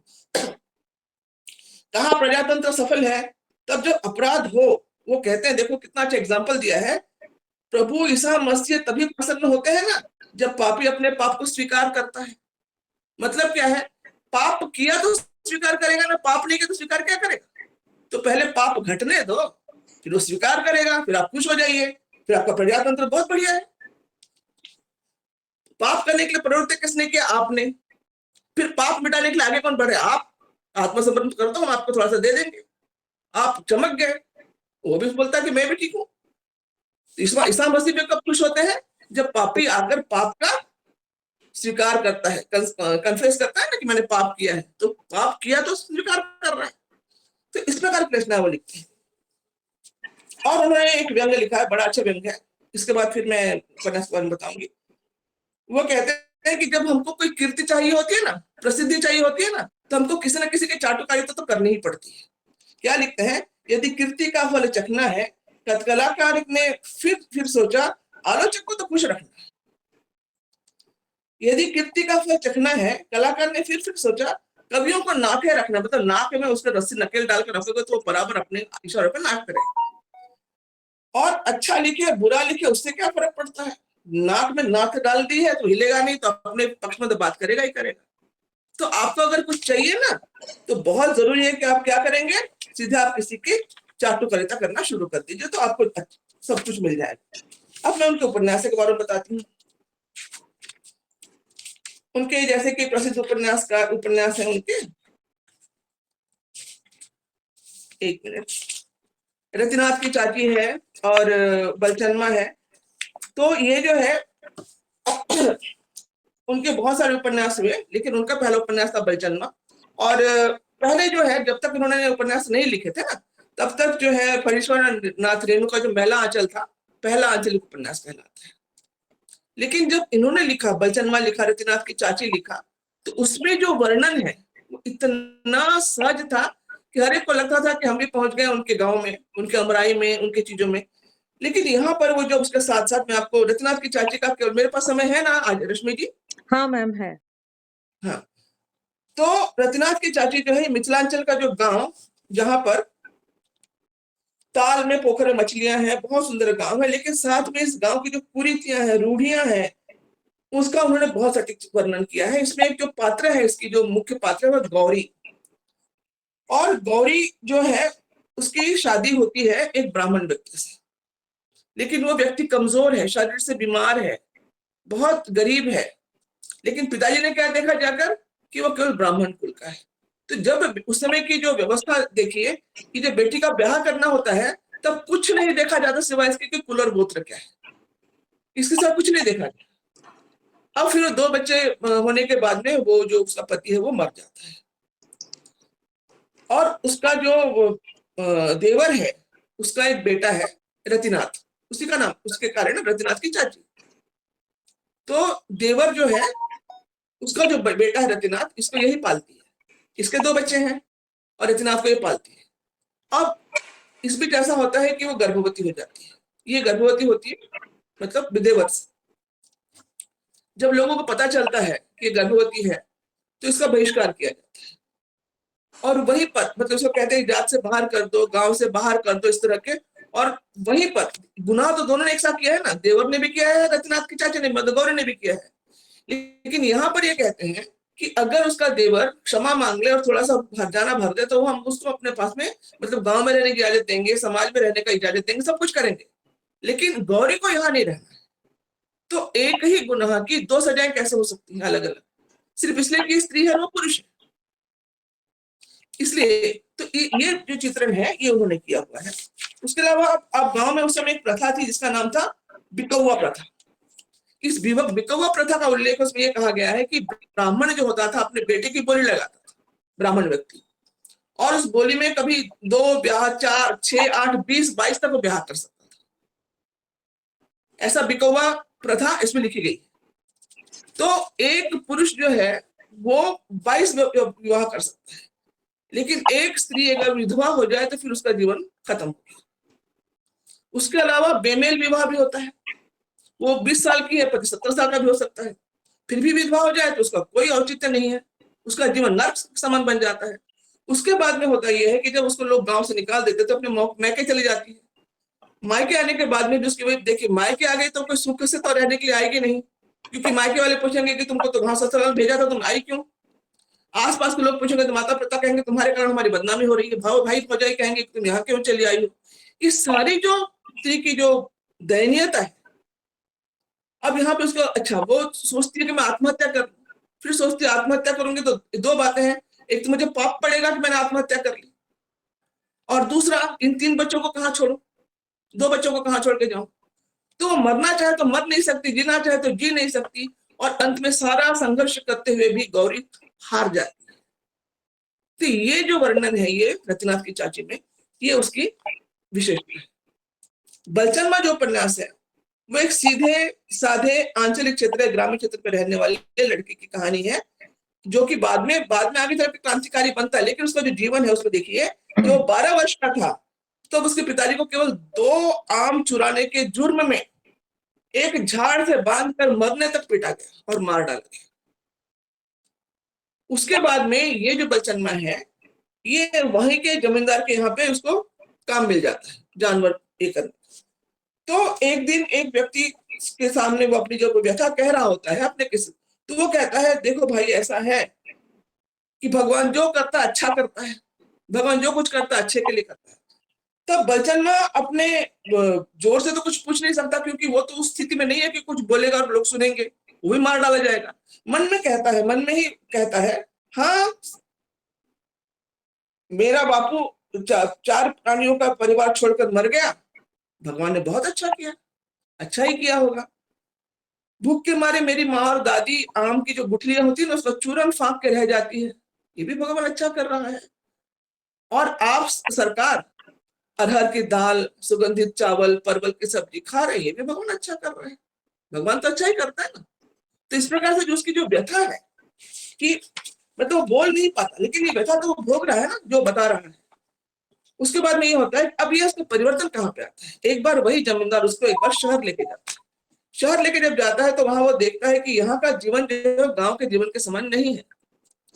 यहाँ उसमें क्रांति के विचार जागते हैं और फिर जब वहां से वापस आता है और उसकी बहन पर जब जमींदार की गलत नजर पड़ती है तो वहां जाकर विरोध करता है, विरोध करके आगे बढ़ता है और बाद में यही बलचन्मा जो है नागार्जुन का पात्र पहले के समय डरपोक नहीं रहता है और किसान आंदोलन से जुड़ता है। यह है बलचन्मा की कहानी, संक्षिप्त में बता रही मैं आपको। उसके अलावा उनके प्रमुख उपन्यासकारों में है नई पौध। तो यहाँ पर असंगत विवाह और उसके कठोर सामाजिक समस्याओं का विरोध किया गया है। बाबा बटेश्वर नाथ ने बड़ को पेड़ को बचाने के लिए सारे किसान, तो यहाँ पे जो बटेश्वर नाथ जो है वो बड़ का वृक्ष है, बाबा बटेश्वर नाथ। तो ऐसे उपन्यास नहीं मिलेंगे जहां किसी वृक्ष को, किसी प्रकृति के किसी चिन्ह को नायक बनाया गया हो। ऐसे बाबा बटेश्वर नाथ की जो कहानी है वैसे आपको और नहीं मिलेगी कहीं पे। कहीं पे भी होगा तो कोई पुरुष पात्र होगा, कोई स्त्री पात्र होगी जो प्रमुख पात्र होगा, लेकिन यहाँ पर उन्होंने बड़ के वृक्ष को बनाया है और किसान उस बड़ के वृक्ष को बचाने के लिए क्या क्या संघर्ष करते हैं, ये कहानी बाबा बटेश्वर नाथ की है। उसके अलावा वरुण के बेटे। वरुण के बेटे कौन होंगे? वरुण मतलब जल, समुद्र के बेटे, वो है मछुआरे। तो ये वरुण के बेटों में मछुआरों के जीवन की सारी कहानियां हैं। दुख मोचन उनका उपन्यास है जिसमें ग्रामीण और आधुनिक सभ्यता का चित्रण किया गया है, दुख मोचन। उसके बाद है उग्र तारा। इसमें उग्नि और कमलेश्वर के प्रेम कथा का चित्रण है। एक उनका उपन्यास है हीरक जयंती। यहाँ पर समकालीन शासक के नेताओं के चरित्रहीनता का चित्रण किया गया है। सभी जो उपन्यास हैं बिल्कुल अलग अलग विषय पर लिखे गए। एक उपन्यास है इमरतिया। इसमें समाज के जो बहुला भगत है ना, उनका पर्दाफाश किया गया। उनका एक उपन्यास है पारो। इसमें बाल विवाह और एक युवती के दमन की पूरी कथा लिखी हुई है। उनका एक उपन्यास है गरीबदास। इसमें स्वतंत्र भारत के ग्रामीण जीवन के आर्थिक और सामाजिक अंतर्विरोधों का चित्रण किया गया है। अब इसके अलावा मैं आपको बताना चाहूंगी कि बाबा नागार्जुन से जब पूछा गया कि नारी के बारे में आपकी क्या धारणा है, जो मैंने बताया ना कि प्रसार भारती में उनके जो साक्षात्कार हुए, तो उसमें उन्होंने क्या कहा कि मैं जो है वो महिला विहीन परिवार में बड़ा हुआ। मैं 4 साल का था जब उनकी माँ की मृत्यु हो गई। उनके शब्दों में कह रही हूँ कि मैं 4 वर्ष का था जब माँ नहीं थी और पिता ने पुनर्विवाह नहीं किया। तो बोले कि मैं ऐसे परिवार में पला बढ़ा हूँ जहाँ महिला थी ही नहीं, लेकिन मुझे महिलाओं के बारे में जो सम्मान है, जो उनके बारे में मैं सोचता हूँ, तो उन्होंने एक एग्जाम्पल दिया था। उसमें उदाहरण ऐसा है कि वो एक गाड़ी से जा रहे थे, संबलपुर के स्टेशन पर वो उतरे तो वहां पर एक सरदार का सामान एक महिला कुली उठा रही थी। उस समय महिला कुली सामान उठा के जा रही थी और जब उन्होंने ये कहा कि सामान जहां पहुंचाना था पहुंचा दिया, उन्होंने पैसे मांगे महिला कुली ने। बाबा नागार्जुन देख रहे थे सारा प्रसंग, वो उसके पीछे में जाकर देख रहे थे कि उनको बड़ी उत्सुकता थी कि महिला कुली सामान उठा रही है तो कैसे लेके जाएगी, क्या करेगी। उसके पीछे चल दिए और देख रहे हैं, दूर से देख रहे हैं, कुछ नहीं किया नहीं, सब देख रहे थे। तो उस महिला ने पैसे मांगे। उसने पैसे देने से मना, मतलब मान लीजिए कि 4 रुपए मांग रही होगी तो उसको 2 रुपए दे रहे थे। उसने कहा कि पहले तय किया था, नहीं बोले सामान कुछ नहीं था, इतना सा ही था, कुछ नहीं था सामान, उसने उठा के पटक दिया। बोले ठीक है नहीं दे रहे ना तो नहीं। बाबा बोले मैं तो सिर्फ हंस रहा था दूर खड़े होके। फिर उसने जो चिकना चिल्लाना शुरू किया, सारे लोग जमा हो गए, सारी पुलिस जमा हो गए और फिर उसने पूरा अपना मेहनताना ले लिया उससे और फिर ये भी कहा कि तुम्हारे इस बवाल में मेरा सारा समय बर्बाद होगा, उसके पैसे तो उसने फिर से 1 रुपया निकाल के दिया। तो बोले उस दिन मुझे लगा कि ये महिला सशक्तिकरण है, अब ये महिला सशक्त हो रही है, अब डरने की जरूरत नहीं है। तो इस प्रकार के प्रसंग हैं उनके बहुत सारे जो हम लोग बता सकते हैं। और जैसे कि मैंने पहले भी आप लोगों से कहा था कि ये बाबा का जो है ना, उनका मत क्या है कि दक्षिण हो या वाम, जनता को बस रोटी से काम, जब वो कहते हैं। तो उनसे पूछा गया कि बाबा आपकी तो कोई राजनीतिक विचारधारा, आप किस राजनीतिक विचारधारा से जुड़े हुए हैं? बोले मैं राजनीतिक हूं ही नहीं, मैं राजनीतिक हूं नहीं तो विचारधारा कहाँ से आएगी? तो बोले फिर आप ऐसा क्यों करते हैं? कभी प्रगतिवाद से, मतलब कभी मार्क्सवाद से जुड़ते हैं, कभी किसी से जुड़ते हैं, कभी कांग्रेस को अच्छा बोलते हैं, कभी फलाने को अच्छा बोलते हैं, कभी ठिकाने को अच्छा बोलते हैं, कभी आप। तो बोले कि और बोले इसके कारण बोले आपको, तो बोले और उन पर आरोप है इस चीज का कि कभी इनकी विचारधारा स्पष्ट नहीं है और ये किसी विचारधारा से जुड़ जाते हैं और इनकी विचारधारा के बारे में कुछ कहा नहीं जा सकता। जब उनसे पूछा गया तो उन्होंने कहा भाई देखो, मैं कोई राजनीतिक हूं नहीं, मैं हूं जनवादी व्यक्ति। तो मेरा पहले उन्होंने, जैसे मैंने बताया ना, पहले नेहरू जी की तारीफ की, फिर क्या कहना चाहिए, ये जयप्रकाश नारायण जुड़े, उनकी स्तुति की, फिर उनसे हट गए, मार्क्सवाद की तारीफ की, उनसे हट गए, फिर ऐसे कई लोगों से जुड़ते गए और उनसे वो हटते गए।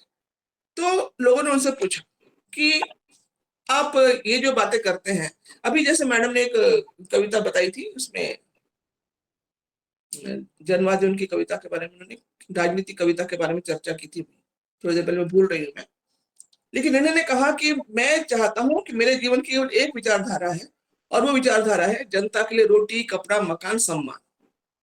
ये जो भी विचारधारा दे दे, मुझे फर्क नहीं पड़ता कि वो मार्क्सवाद है, कि प्रगतिवाद है, कि कोई कांग्रेस से देता है, कि कोई और विदेश से कहीं कोई आयातित तो कोई विचारधारा आती है, उससे मुझे फर्क नहीं पड़ता। मुझे केवल इतना चाहिए कि मैं चाहता हूं कि मैं जिनके लिए लिख रहा हूं, जिन किसानों के लिए, जिन मजदूरों के लिए, जिन उपेक्षितों के लिए, जिन दलितों के लिए, उनको रोटी, कपड़ा, मकान, सम्मान के साथ मिले, इतना ही मैं चाहता हूँ। और जो भी दे दे, आज भी बोले, अभी मैं जो आप किसी विचारधारा से जोड़ रहे होंगे और कोई कहे, कोई व्यक्ति आकर कहे कि भाई नागार्जुन जी आप इधर आ जाइए, मैं आपके लोगों को सब कुछ दूंगा, मैं बोले साला सब कुछ छोड़ के पीछे चल दूंगा। तो मेरा केवल एक ही है कि मैं लोगों के साथ में जुड़ूं, लोगों को रोटी, कपड़ा, मकान दिलवा सकूं, इतनी ही मेरी विचारधारा है। इसके अलावा मेरा कोई विचारधारा है ही नहीं।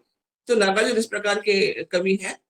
और उन्होंने, हाँ, अभी जो मैडम ने कहा था ना, आओ रानी हम ढोएंगे पालकी, अभी मुझे याद आया, एक कविता बताई थी ना, आओ रानी हम ढोएंगे पालकी, यही हुई है राय जवाहरलाल की। ये आओ रानी, ये रानी कौन है?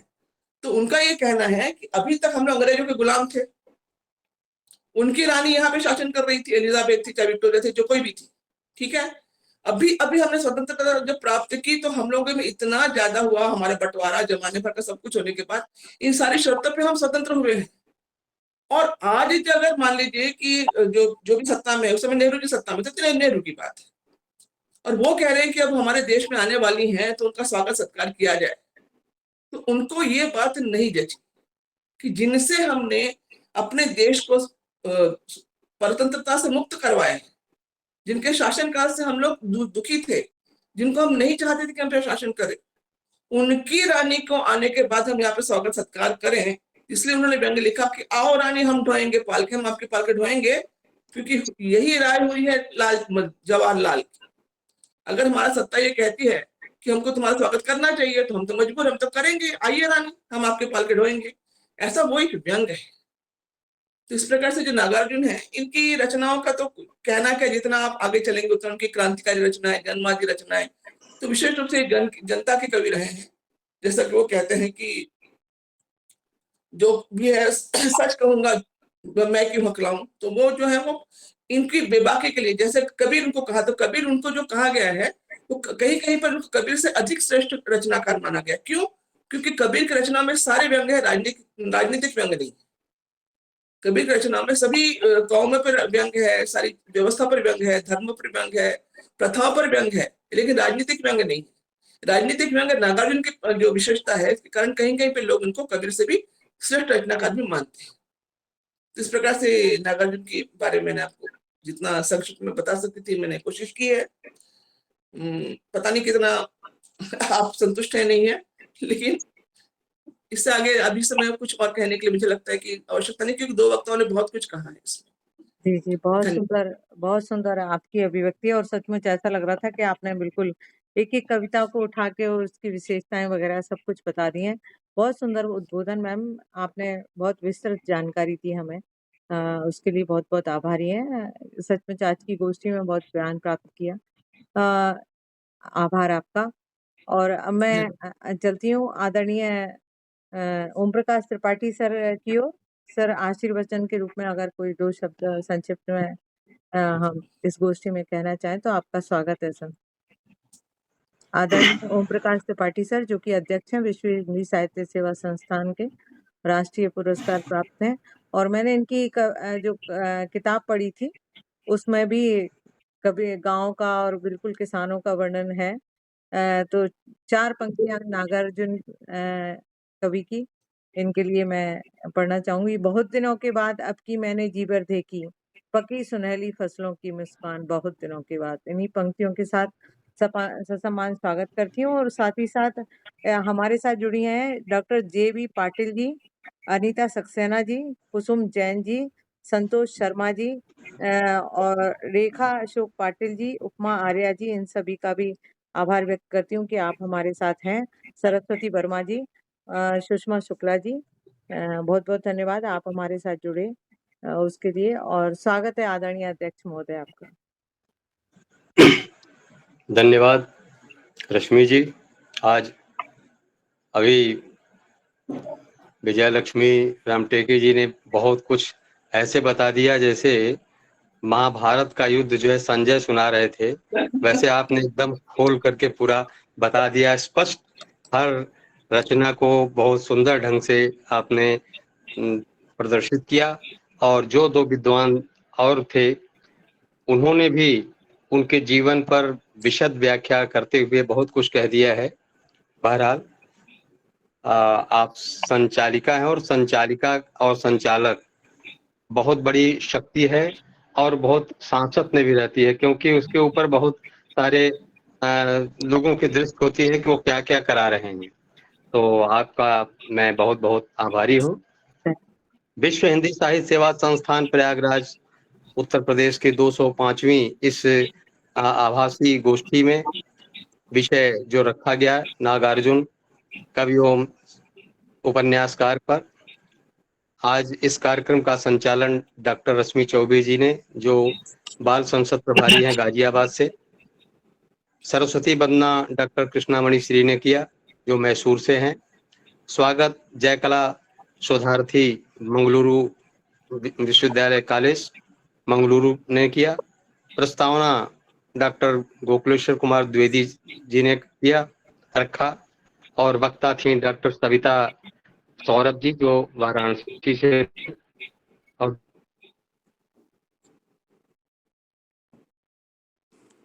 सर आपकी आवाज नहीं आ रही है।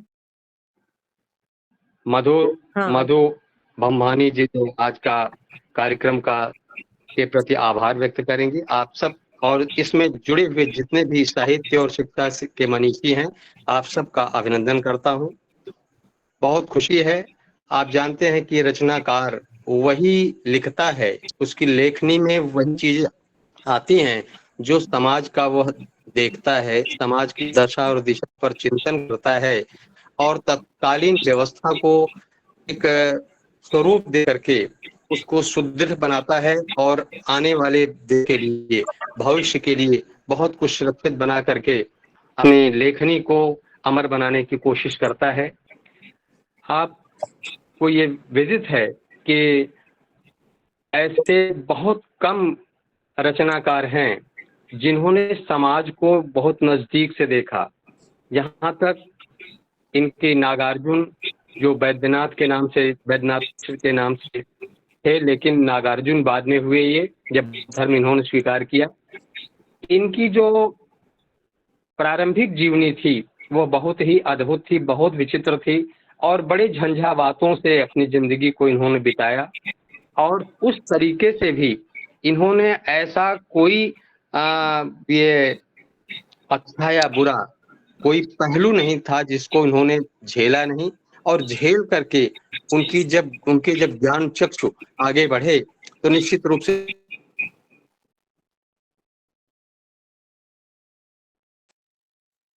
आवाज भी बंद हो जा रही बीच बीच में।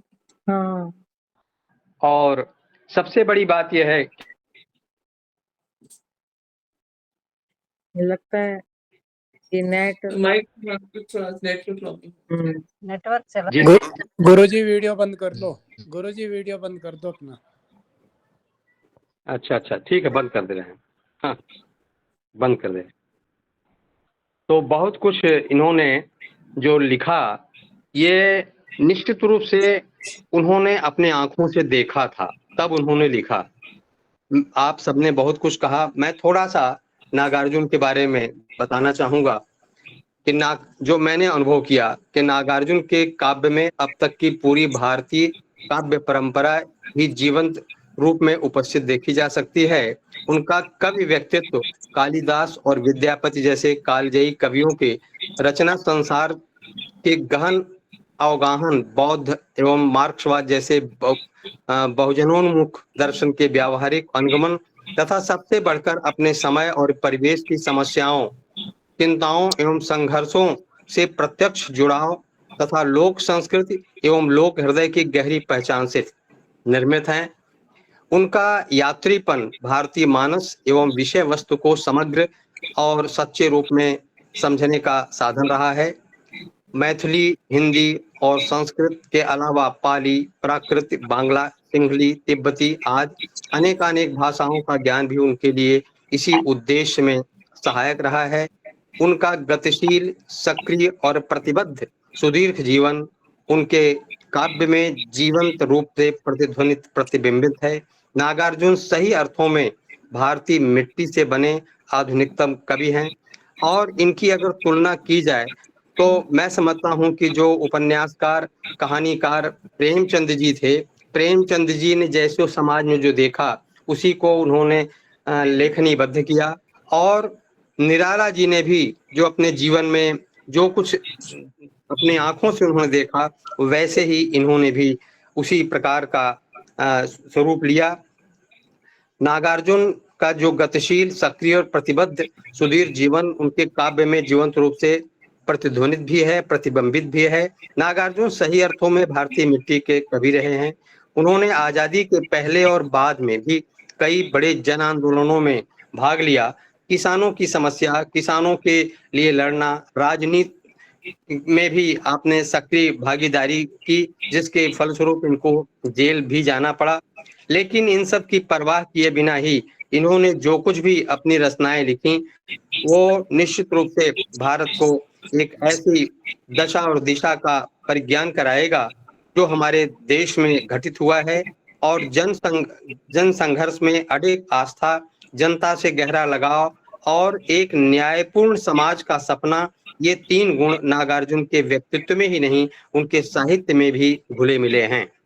निराला के बाद नागार्जुन अकेले ऐसे कवि हैं जिन्होंने इतने छंद, इतने ढंग, इतनी शैलियां और इतने काव्य रूपों का इस्तेमाल किया है। पारंपरिक काव्य रूपों को नए कथ्य के साथ इस्तेमाल करने और नए काव्य कौशलों को संभव करने वाले ये अद्वितीय कवि हैं। उनके कुछ काव्य शिल्पों में ताक झांक करना हमारे लिए मूल्यवान हो सकता है। उनकी अभिव्यक्ति का ढंग तिर्यक भी है, बेहद ठेठ है और सीधा भी है। अपनी तिर्यकता में वे कितने बेजोड़ हैं, अपनी वाग्मिता में भी उतने ही ये विलक्षण हैं। इस प्रकार से इनका जो जीवन रहा वो हर प्रकार से बहुत ही बहुआयामी और समाज की दिशा को, समाज की समस्याओं को उद्घाटित करने वाला रहा।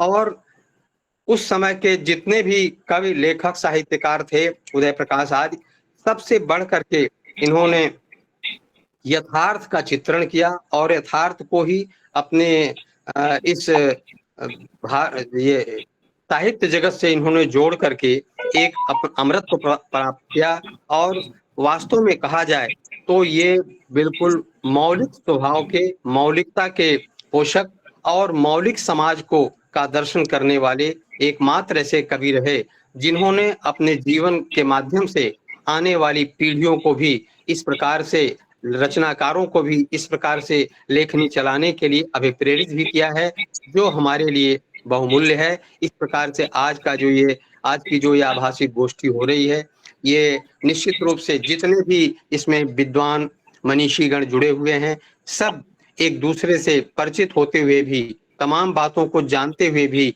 ये अपने जीवन को भी तुलना करेंगे और अपनी लेखनी को भी इस प्रकार से चलाने की कोशिश करेंगे। जैसा कि अभी रश्मि जी ने कहा कि मेरी कविताएं, मैं भी जो देखता हूं वही लिखता हूं। ये जरूर है कि वो मंचीय कविताएं नहीं हो सकती हैं, लेकिन वो भावना से पूर्ण होती हैं और उसका एक सार्थक और बहुत महत्वपूर्ण और समाज को दिशा देने वाला एक कुछ पंक्तियां होती हैं, कुछ रचनाएं होती हैं जो निश्चित रूप से लोगों को आत्म मूल्यांकन, आत्मदर्शन और आत्म समर्पण की भावना से उद्वेलित करते हुए और हिंदी के विकास धारा को, हिंदी के गत्यात्मकता को आगे बढ़ाने में बहुआयामी सिद्ध होंगे। और निश्चित रूप से ऐसे कवियों और ऐसे रचनाकारों को हम सत नमन करते हैं, जिनको हम आज सोच रहे हैं, पढ़ रहे हैं, देख रहे हैं और आने वाली पीढ़ी को हम एक संदेश दे रहे हैं कि हमारी जो लेखनी चले हमारे जो विचार चलें, हम अगर अध्यापक हैं तो बच्चों को जो हम पढ़ाएं वो ऐसा हो कि वो हमें याद रखें और हम उनको याद रखें, और एक दूसरे के पूरक हो करके राष्ट्र के विकास की धारा को हम आगे बढ़ाएं। मैं बहुत कुछ न कहते हुए अपनी वाणी को इस विश्वास के साथ, आशा के साथ मैं विराम देता हूं कि आप सभी इस विश्व हिंदी साहित्य सेवा संस्थान प्रयागराज उत्तर प्रदेश के इस जलते हुए दीप को आप प्रज्वलित करने में अपनी अहर्निश भूमिका प्रदर्शित करें और अपना सक्रिय सहयोग प्रदान करें, और जहां भी आपको अवसर मिले इसको विश्व स्तर पर इसको पहुंचाने की कोशिश करें। और ये सबसे बड़ी बात यह है कि तमाम विद्वानों ने पढ़ा है, पढ़ रहे हैं, पढ़ते भी रहेंगे, लेकिन तमाम चीजों को हम नहीं जानते हैं। इस गोष्ठी के माध्यम से जितने भी श्रोता, जितने भी वक्ता, जितने भी दर्शक इससे जुड़े हुए हैं, सबको कुछ न कुछ नया ज्ञान अवश्य मिल रहा है। इसके लिए मैं सभी के प्रति आभारी हूं, और मैं संस्थान के कार्याध्यक्ष के नाते मैं आप सबको बधाई देता हूं, शुभकामनाएं देता हूं। मैं अपनी वाणी को विराम देता हूं। जय हिंदी संस्थान। धन्यवाद। बहुत सुंदर उद्बोधन सर। एक वक्ता आज उपस्थित नहीं थे, उनकी कमी आपने पूरी कर दी। बहुत सुंदर उद्बोधन। आपने कहा काव्य शिल्प के रूप में अगर देखें तो ये निराला की तरह है, और इनकी रचनाएं जो लेख हैं वो प्रेमचंद्र की तरह हैं।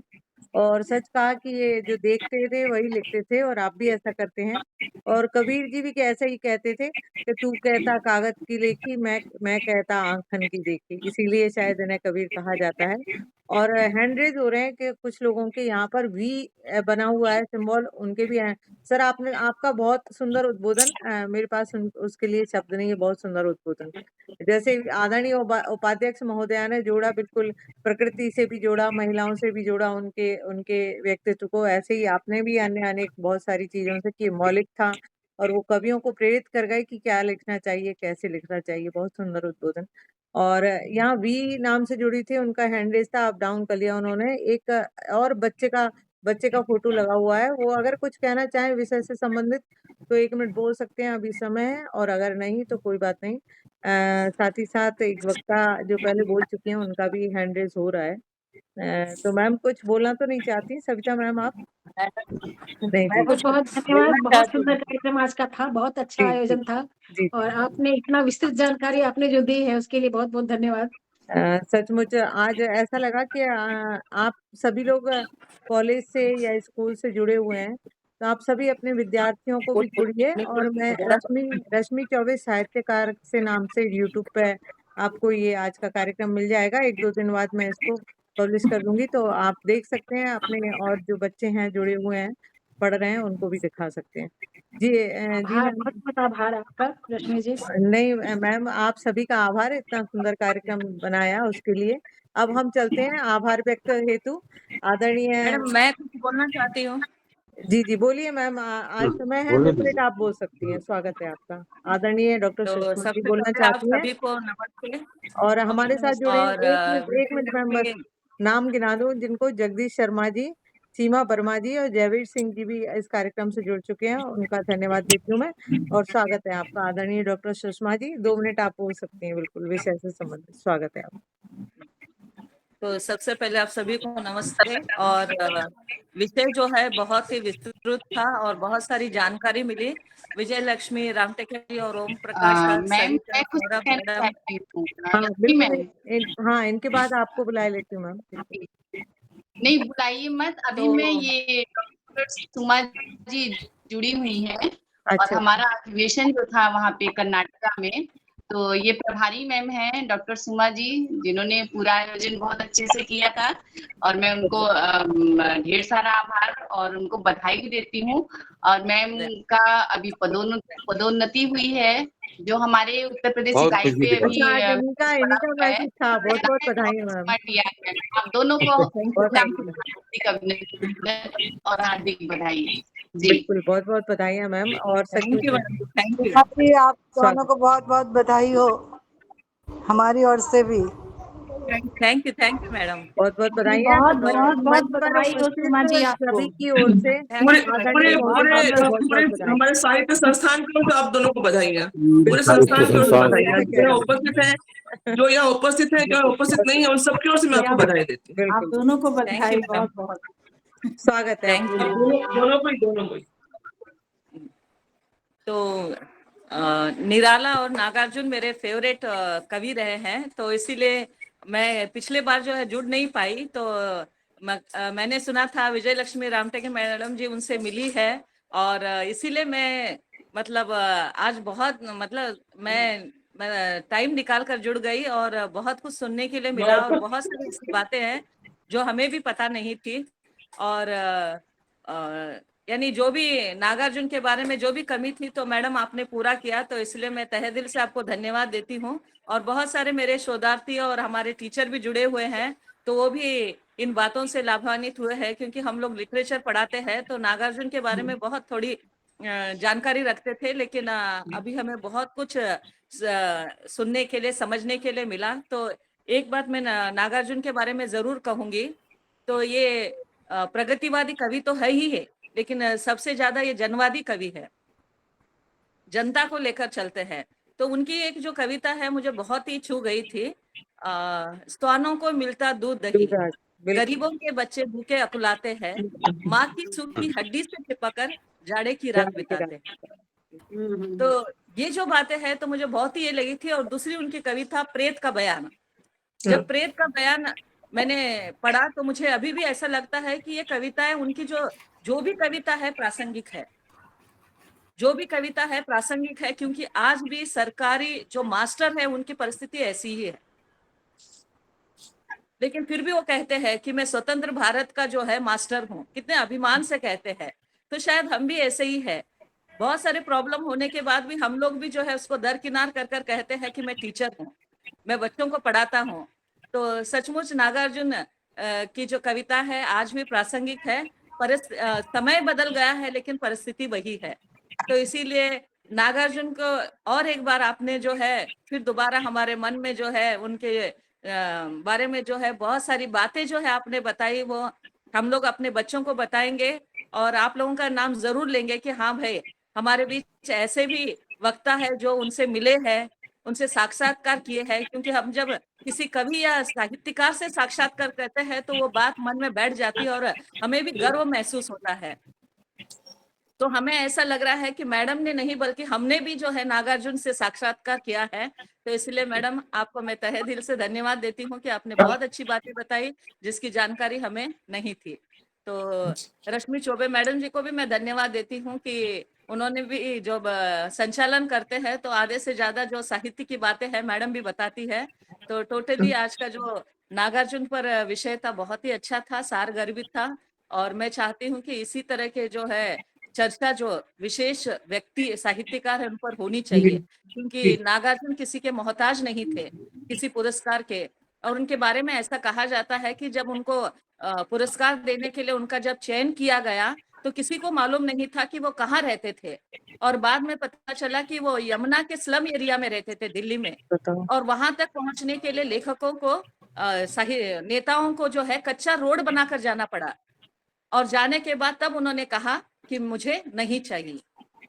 तो ऐसे जो विरले साहित्यकार है सचमुच उनके बारे में सुनना जो है शायद हम लोग बहुत सौभाग्यशाली है कि हमारे बीच आप लोग हैं, और आपके वजह से हमें इतनी जानकारी मिल रही है। तो मैं तहे दिल से धन्यवाद देती हूँ। धन्यवाद मैम। बहुत बहुत धन्यवाद, आभार, और एक बार फिर से बधाइयां मैम। और आपके विचार बहुत अच्छे उन्नत थे। Thank you. और ये भी जो चंद पंक्तियां आपने बोली वो भी मेरी फेवरेट है कि स्वानों को मिलता दूध वस्त्र, भूखे बालक अकुलाते हैं, माँ की छाती से चिपक ठिठुर जाड़े की रात बिताते हैं। इसमें 2 लाइन और जोड़ूंगी मैं, स्त्री के लज्जा वसन बेस, जब ब्याज चुकाए जाते हैं, मालिक तब तेल फुलेलों पर पानी सा द्रव्य बहाते हैं। बहुत सुंदर रचना है, एक एक रचनाएं उनकी उठाएं तो सचमुच इतनी अच्छी लगती हैं, बिल्कुल यथार्थ को बीती हुई। आपका बहुत सुंदर, आपने बेशक कम समय बोला लेकिन बहुत अच्छा बोला। बहुत बहुत धन्यवाद, आप पधारे उसके लिए। अब चलते हैं आभार व्यक्त हेतु आदरणीय मधु अम्बानी जी की ओर, जो प्रोफेसर मधु अम्बानी जी नागपुर महाराष्ट्र से जुड़ी हुई है। ससम्मान स्वागत है आदरणीय महोदय आपका इस आभासीय पटल पर। आप अपना वीडियो खोल लीजिए और ऑडियो।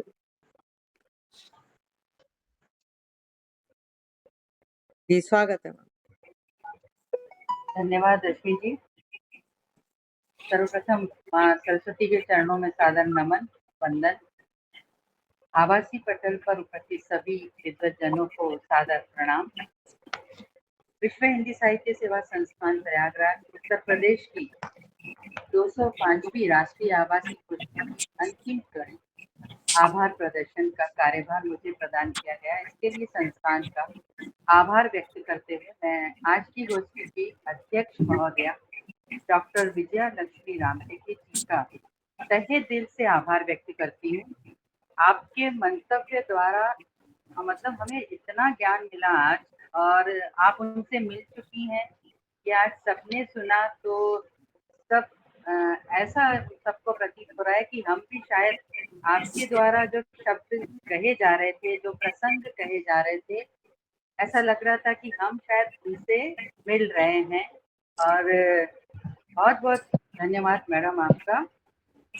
कार्यक्रम का प्रारंभ बहुत ही सुंदर सुरीली मधुर आवाज से सरस्वती वंदना प्रस्तुत करने वाली डॉक्टर कृष्णा मणि जी का सादर आभार। बहुत सुंदर आपने सरस्वती वंदना प्रस्तुत की। सभी का स्वागत करने वाली सुश्री जयकला जी का शुक्रिया अदा करती हूँ, जिन्होंने अपने शब्द सुमनों से सभी का स्वागत किया। आपका बहुत बहुत आभार।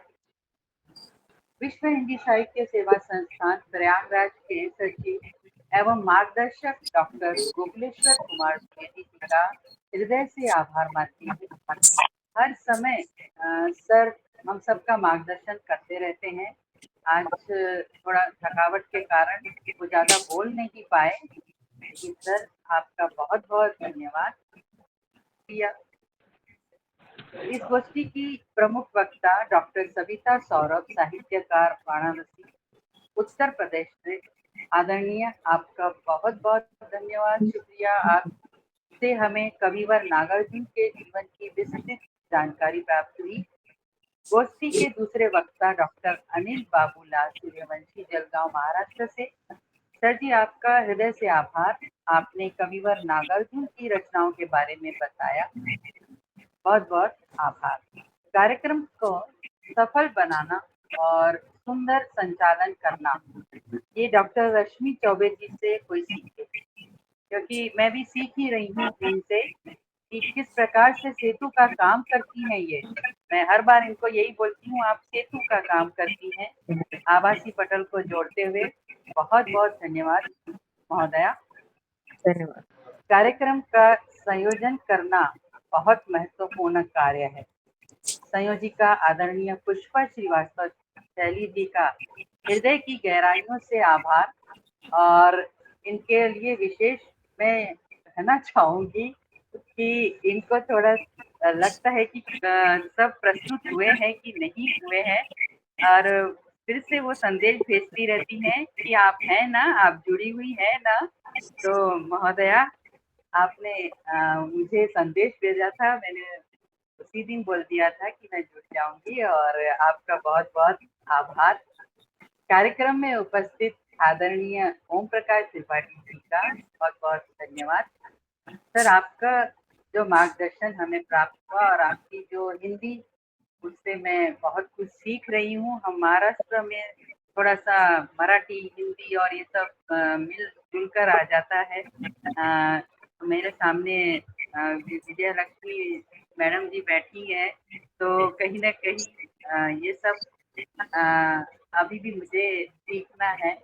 तो आप सभी से मैं कुछ ना कुछ सीखते रहती हूँ, तो आपका भी बहुत बहुत धन्यवाद। पटल पर उपस्थित सभी विद्वज्जनों, सुधीजनों का बहुत बहुत आभार।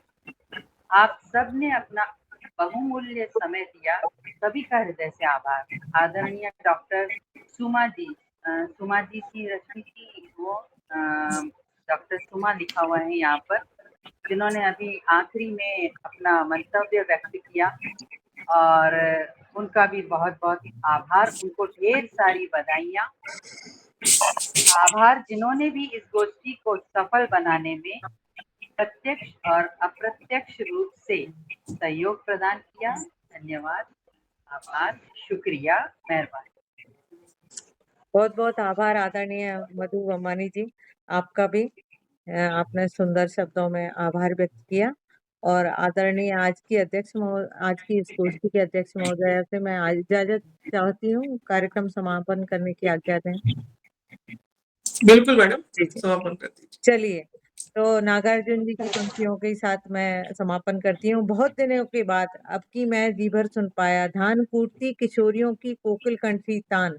बहुत दिनों के बाद अब की मैंने जी भर सूंघे, मौलसरी के ढेर ढेर से ताजे टपके फूल। बहुत दिनों के बाद, और ऐसे ही ताजे टपके फूल सबके जीवन में बिखरते रहें।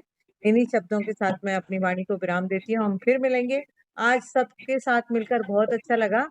और कल 10 बजे तक आप मैसेज बॉक्स में सर ने ईमेल भेजी है, उस पर आप लोग अपना जो लोग प्रमाण पत्र प्राप्त करना चाहते हैं, जिनके बैनर पे नाम नहीं है, उनके अलावा वो सब अपने मैसेज भेज सकते हैं और सूचना भेज सकते हैं कि मैं भी था कार्यक्रम में पूरे समय, तो उनको प्रमाण पत्र दिए जाएंगे। सभी को शुभ रात्रि। हम फिर मिलेंगे इसी तरह के कार्यक्रम। शुभरात्रि। शुभरात्रि। प्रणाम, शुभ रात्रि, धन्यवाद। शुभ रात्रि। शुभ रात्रि। शुभ रात्रि, सभी को धन्यवाद। शुभ रात्रि। शुभ रात्रि। शुभ रात्रि।